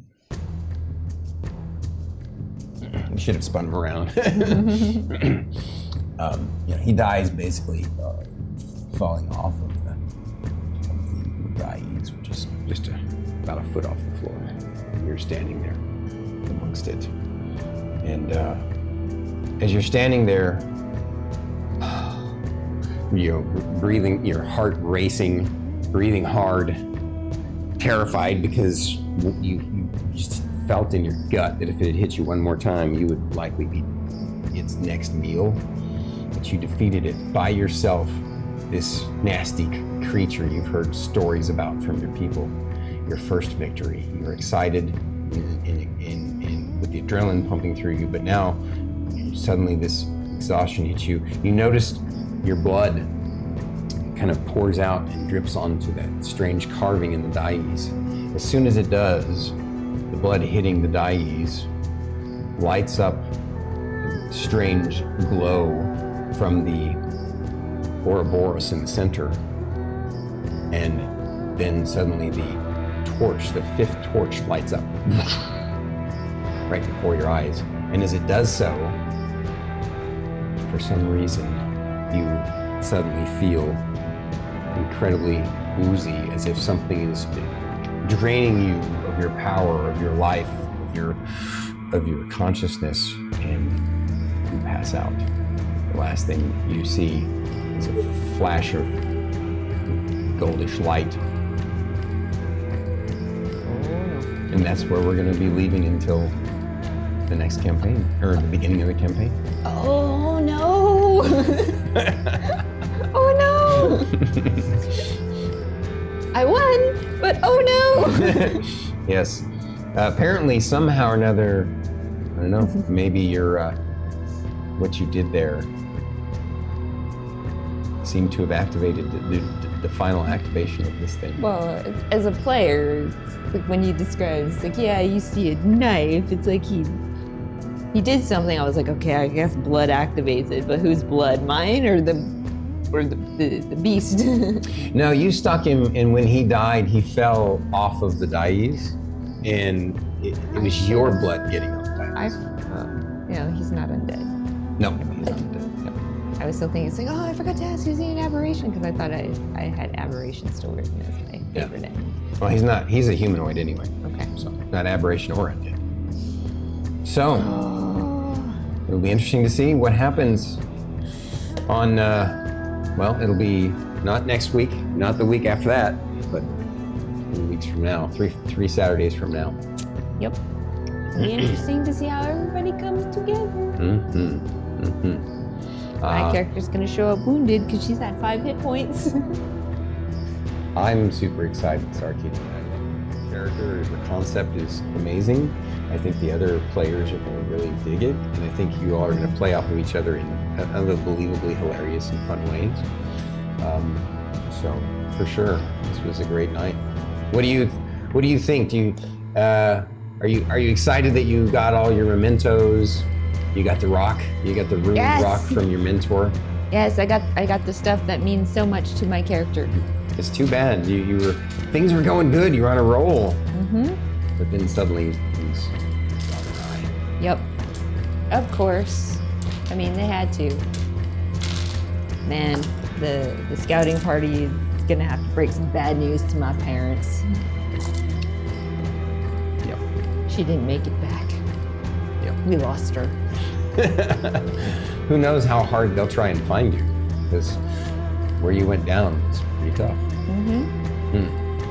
Well, I know this means that we're basically wrapping up an hour early. Is there anything else that we can think of to chat with people for a little while longer? Or should we find someone to raid out? I don't know, Chad, do you have any D&D questions that you'd like to ask the DM? Yeah, see, I would love if anybody. Oh, hi Dagoff. Hey Dagoff. Okay, you can catch the VOD, or you can catch the Yeah. Did you catch up? video. Were you here live for last week? Or I have plenty now. I have to. Oh. Well, to give you the short version, my character is a gray elf, which is unique to the world that she was born into. She's a gray elf ranger. Sorry, it's during your work hours. I know that sucks, Dagoff. Obviously, we did it because BT's time schedule being in the UK. If we had started at our regular time, we'd be basically starting at midnight for him, and he already has enough trouble getting sleep. So, yeah, no, that's why the YouTube video is there for you when you can find the time. We appreciate. But it's always good to see you, Dagoff, when you can make it in. Yeah. But do understand that IRL work happens. Indeed. I miss out on some streams too because I'm at work. And I said, all I know is I need to learn everything about D&D and then get in on an epic quest. I'm both excited for you guys and excited for myself to do guys. Heck yeah. I'm confident you will eventually find that somehow, some way. Yeah. I mean, as long as one of the 2 books you picked up is the Player's Handbook, you're in a good place to start. True. That's really the most important one. I like the DMG too, just because it's fun. You can see the cool magic items in the back of it, but it's not necessarily for a player. It just kind of gives you stuff to dream of and things that you want to go for. And Monster Manual is really only necessary if you want to be a DM. In fact, I recommend players not pick up the Monster Manual, because it'll honestly make your D&D adventures with your friends and your DM much better if you don't know squat about the monsters. If you go through and read all the stuff about the monsters, then you have to separate player and character knowledge. Yeah, and an experienced player can easily do that. Separate player and character knowledge, but there is a funness to it when you don't have to. And that's also why I sometimes like to create custom monsters, because then my players have not experienced it before and they don't know what it can do or what's going on. Yep. I've maybe flipped through the monster manual just to see the pictures, but I didn't read any of the stat blocks for the monsters. Yeah. Yeah, no, for sure. The books are not cheap, without a doubt. Yeah. Yeah, eBay is a great option because then you can get them on sale. They're going to be used and stuff, but you can also, what's the bookstores that we sometimes, maybe those are only unique to Texas, but just like any secondhand bookstore. Secondhand bookstores will carry them too. Yeah, they're used. Yep. Yeah. You might even be able to find PDFs from that you can borrow from friends or whatever. I don't know. about But that. if you're getting into D&D now, 5th edition is a good edition to get into. Yeah. It's very simplified. I started with 3.5, and man, that's why my character creation took forever. Brand new player trying to teach them 3.5 Yeah. mechanics. 3.5. Not to mention the character sheet. Now, the irony is that 3.5 was actually simplified from 2nd edition in AD&D. Like, man, aren't you glad you never had to learn THAC0 True. to hit armor class 0? True. I mean, I understood it back in the day because that's what existed. But I really like how they simplified the D20 system. It just makes sense, especially with 3.5. So you guys have seen the 5th edition character sheet, Yeah. right? Oh yeah. This- Wait. Yeah. That's good. This is what the 3.5 character sheet looks like. Yeah. Even more stuff. Look at the skills. Look at the skills over there on the right hand side there. It's crazy. Yeah. Definitely a lot more going on. No, you don't. Inferno Knight. I mean, obviously later on down the line, if you get into it and find a group that wants you to play and stuff like that, and you can join a mini if you want for your character, can be handy. But a lot of DMs will have, if they use minis, will have options for you. Or some DMs use the the Roll20 system or other digital systems that'll have digital minis, which are fine. So then you don't even need those. It depends on what group you get into. If you're playing with a live group, some groups even do theater of the mind. They don't even do. We've played D&D adventures where it was just theater of the mind, where we didn't have minis. I'm sitting here pointing at this and they can't even see it, but. OG Blaze, to answer your question, yes, these are new ears. New ears, new campaign. Yes, New Ears. Good eye there. Good eye there. I knew Blaze would catch it. I knew he would see that the ears are different. Mm-hmm. Yeah, some RPGs are definitely simpler than others. Yeah, and more complicated. Like some folks think of D&D as being complicated, but there are some that are like crazy. Like you got to keep track of spreadsheets and stuff. It's just yeah, but I'm partial to this because maybe it's just because nostalgia. I wonder if I have my Shadowrun character in here, because I remember when we did the Shadowrun yeah, but if you remember, creation. we started Shadowrun in their rulebook, and then I was like, you know what, this is just overly complicated, so I ended up converting it myself into D20. Yeah, because I have the modern D20. Modern character D20. sheet. So yeah, there was a modern D20 kind of book that allowed you to, that helped me kind of craft a world where we did Shadowrun. For folks who don't know, Shadowrun is kind of like, imagine if you... Oh, I still have the original. You do have the character original sheet. one, yeah. So Shadowrun is basically, what if you took Cyberpunk and mixed it with Dungeons and Dragons, and that's what Shadowrun is. And This was an interesting character sheet. I was like, what am I looking at? yeah. Oh, I totally get it, Dagoff. Don't you worry. You are a part of Stormkeep. We love you. So this goes for Blaze as well. No promises to anything anytime soon, but I can at least promise you that we adore our Knights of Stormkeep and our mods, and we'll look forward to some fun ideas with you in the future. Like, I always find something new when I go diving into this. Oh. What is this?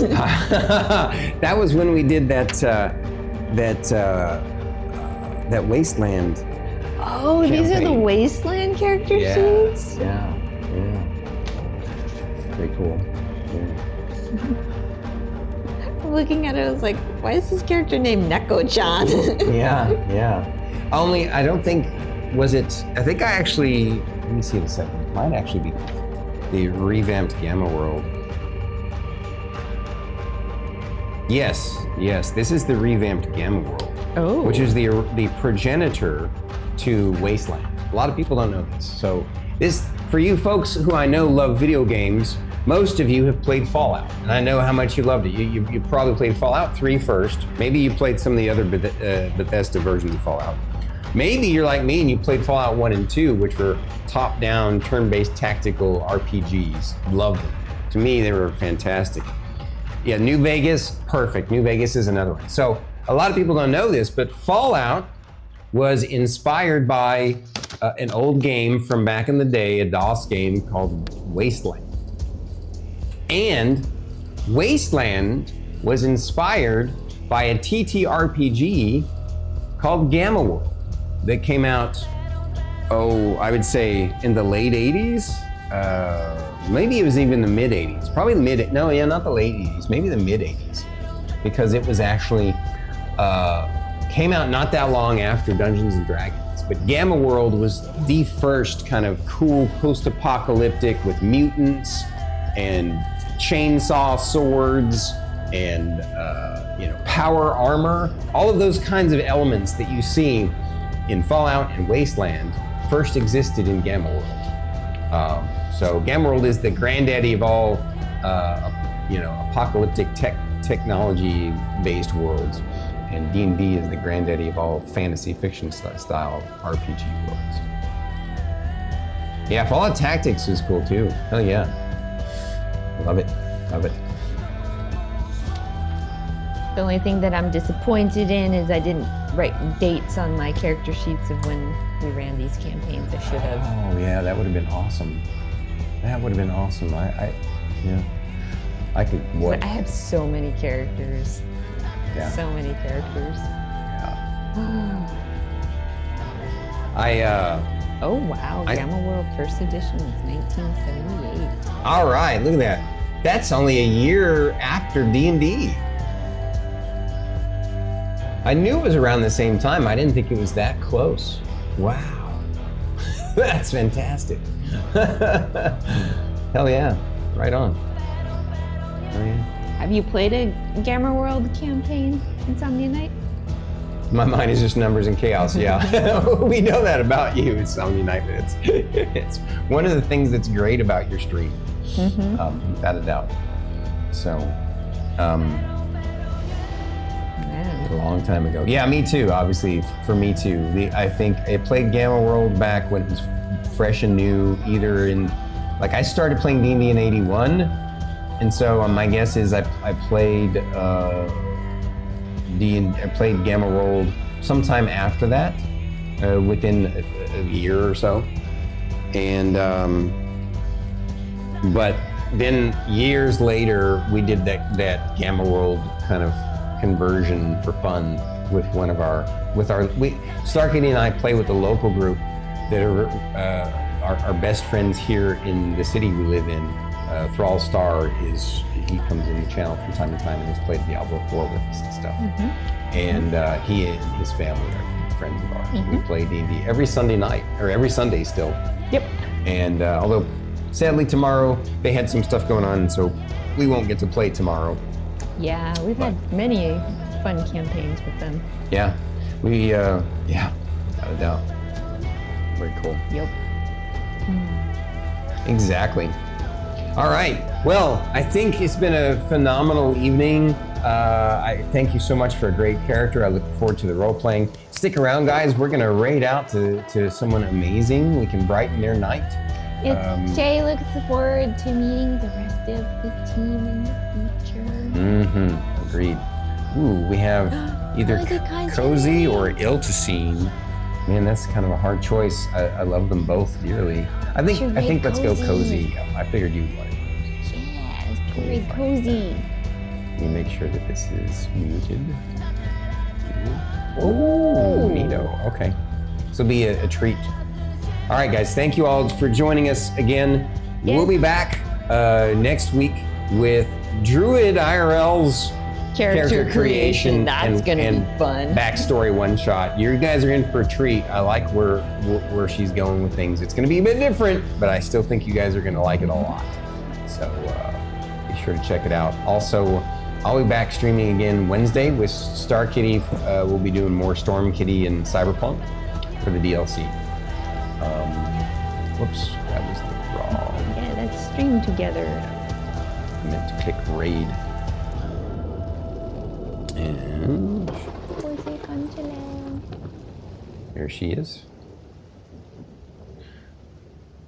So if you guys have watched any of Cozy's streams, she's such a great streamer. She's very super cozy. You just want to grab a blanket and a hot beverage and just hang out in her chat. Right now she's doing a puzzle with her significant other No4 and another fellow streamer. So I think you guys are in for a treat. They're building a Lego something. Oh, it's a Lego something. That's even better. All right, that's it. Well done, Starkitty. Woo! Thank you guys. I love you all so much. Bye, chat. We'll catch you later. See y'all next week.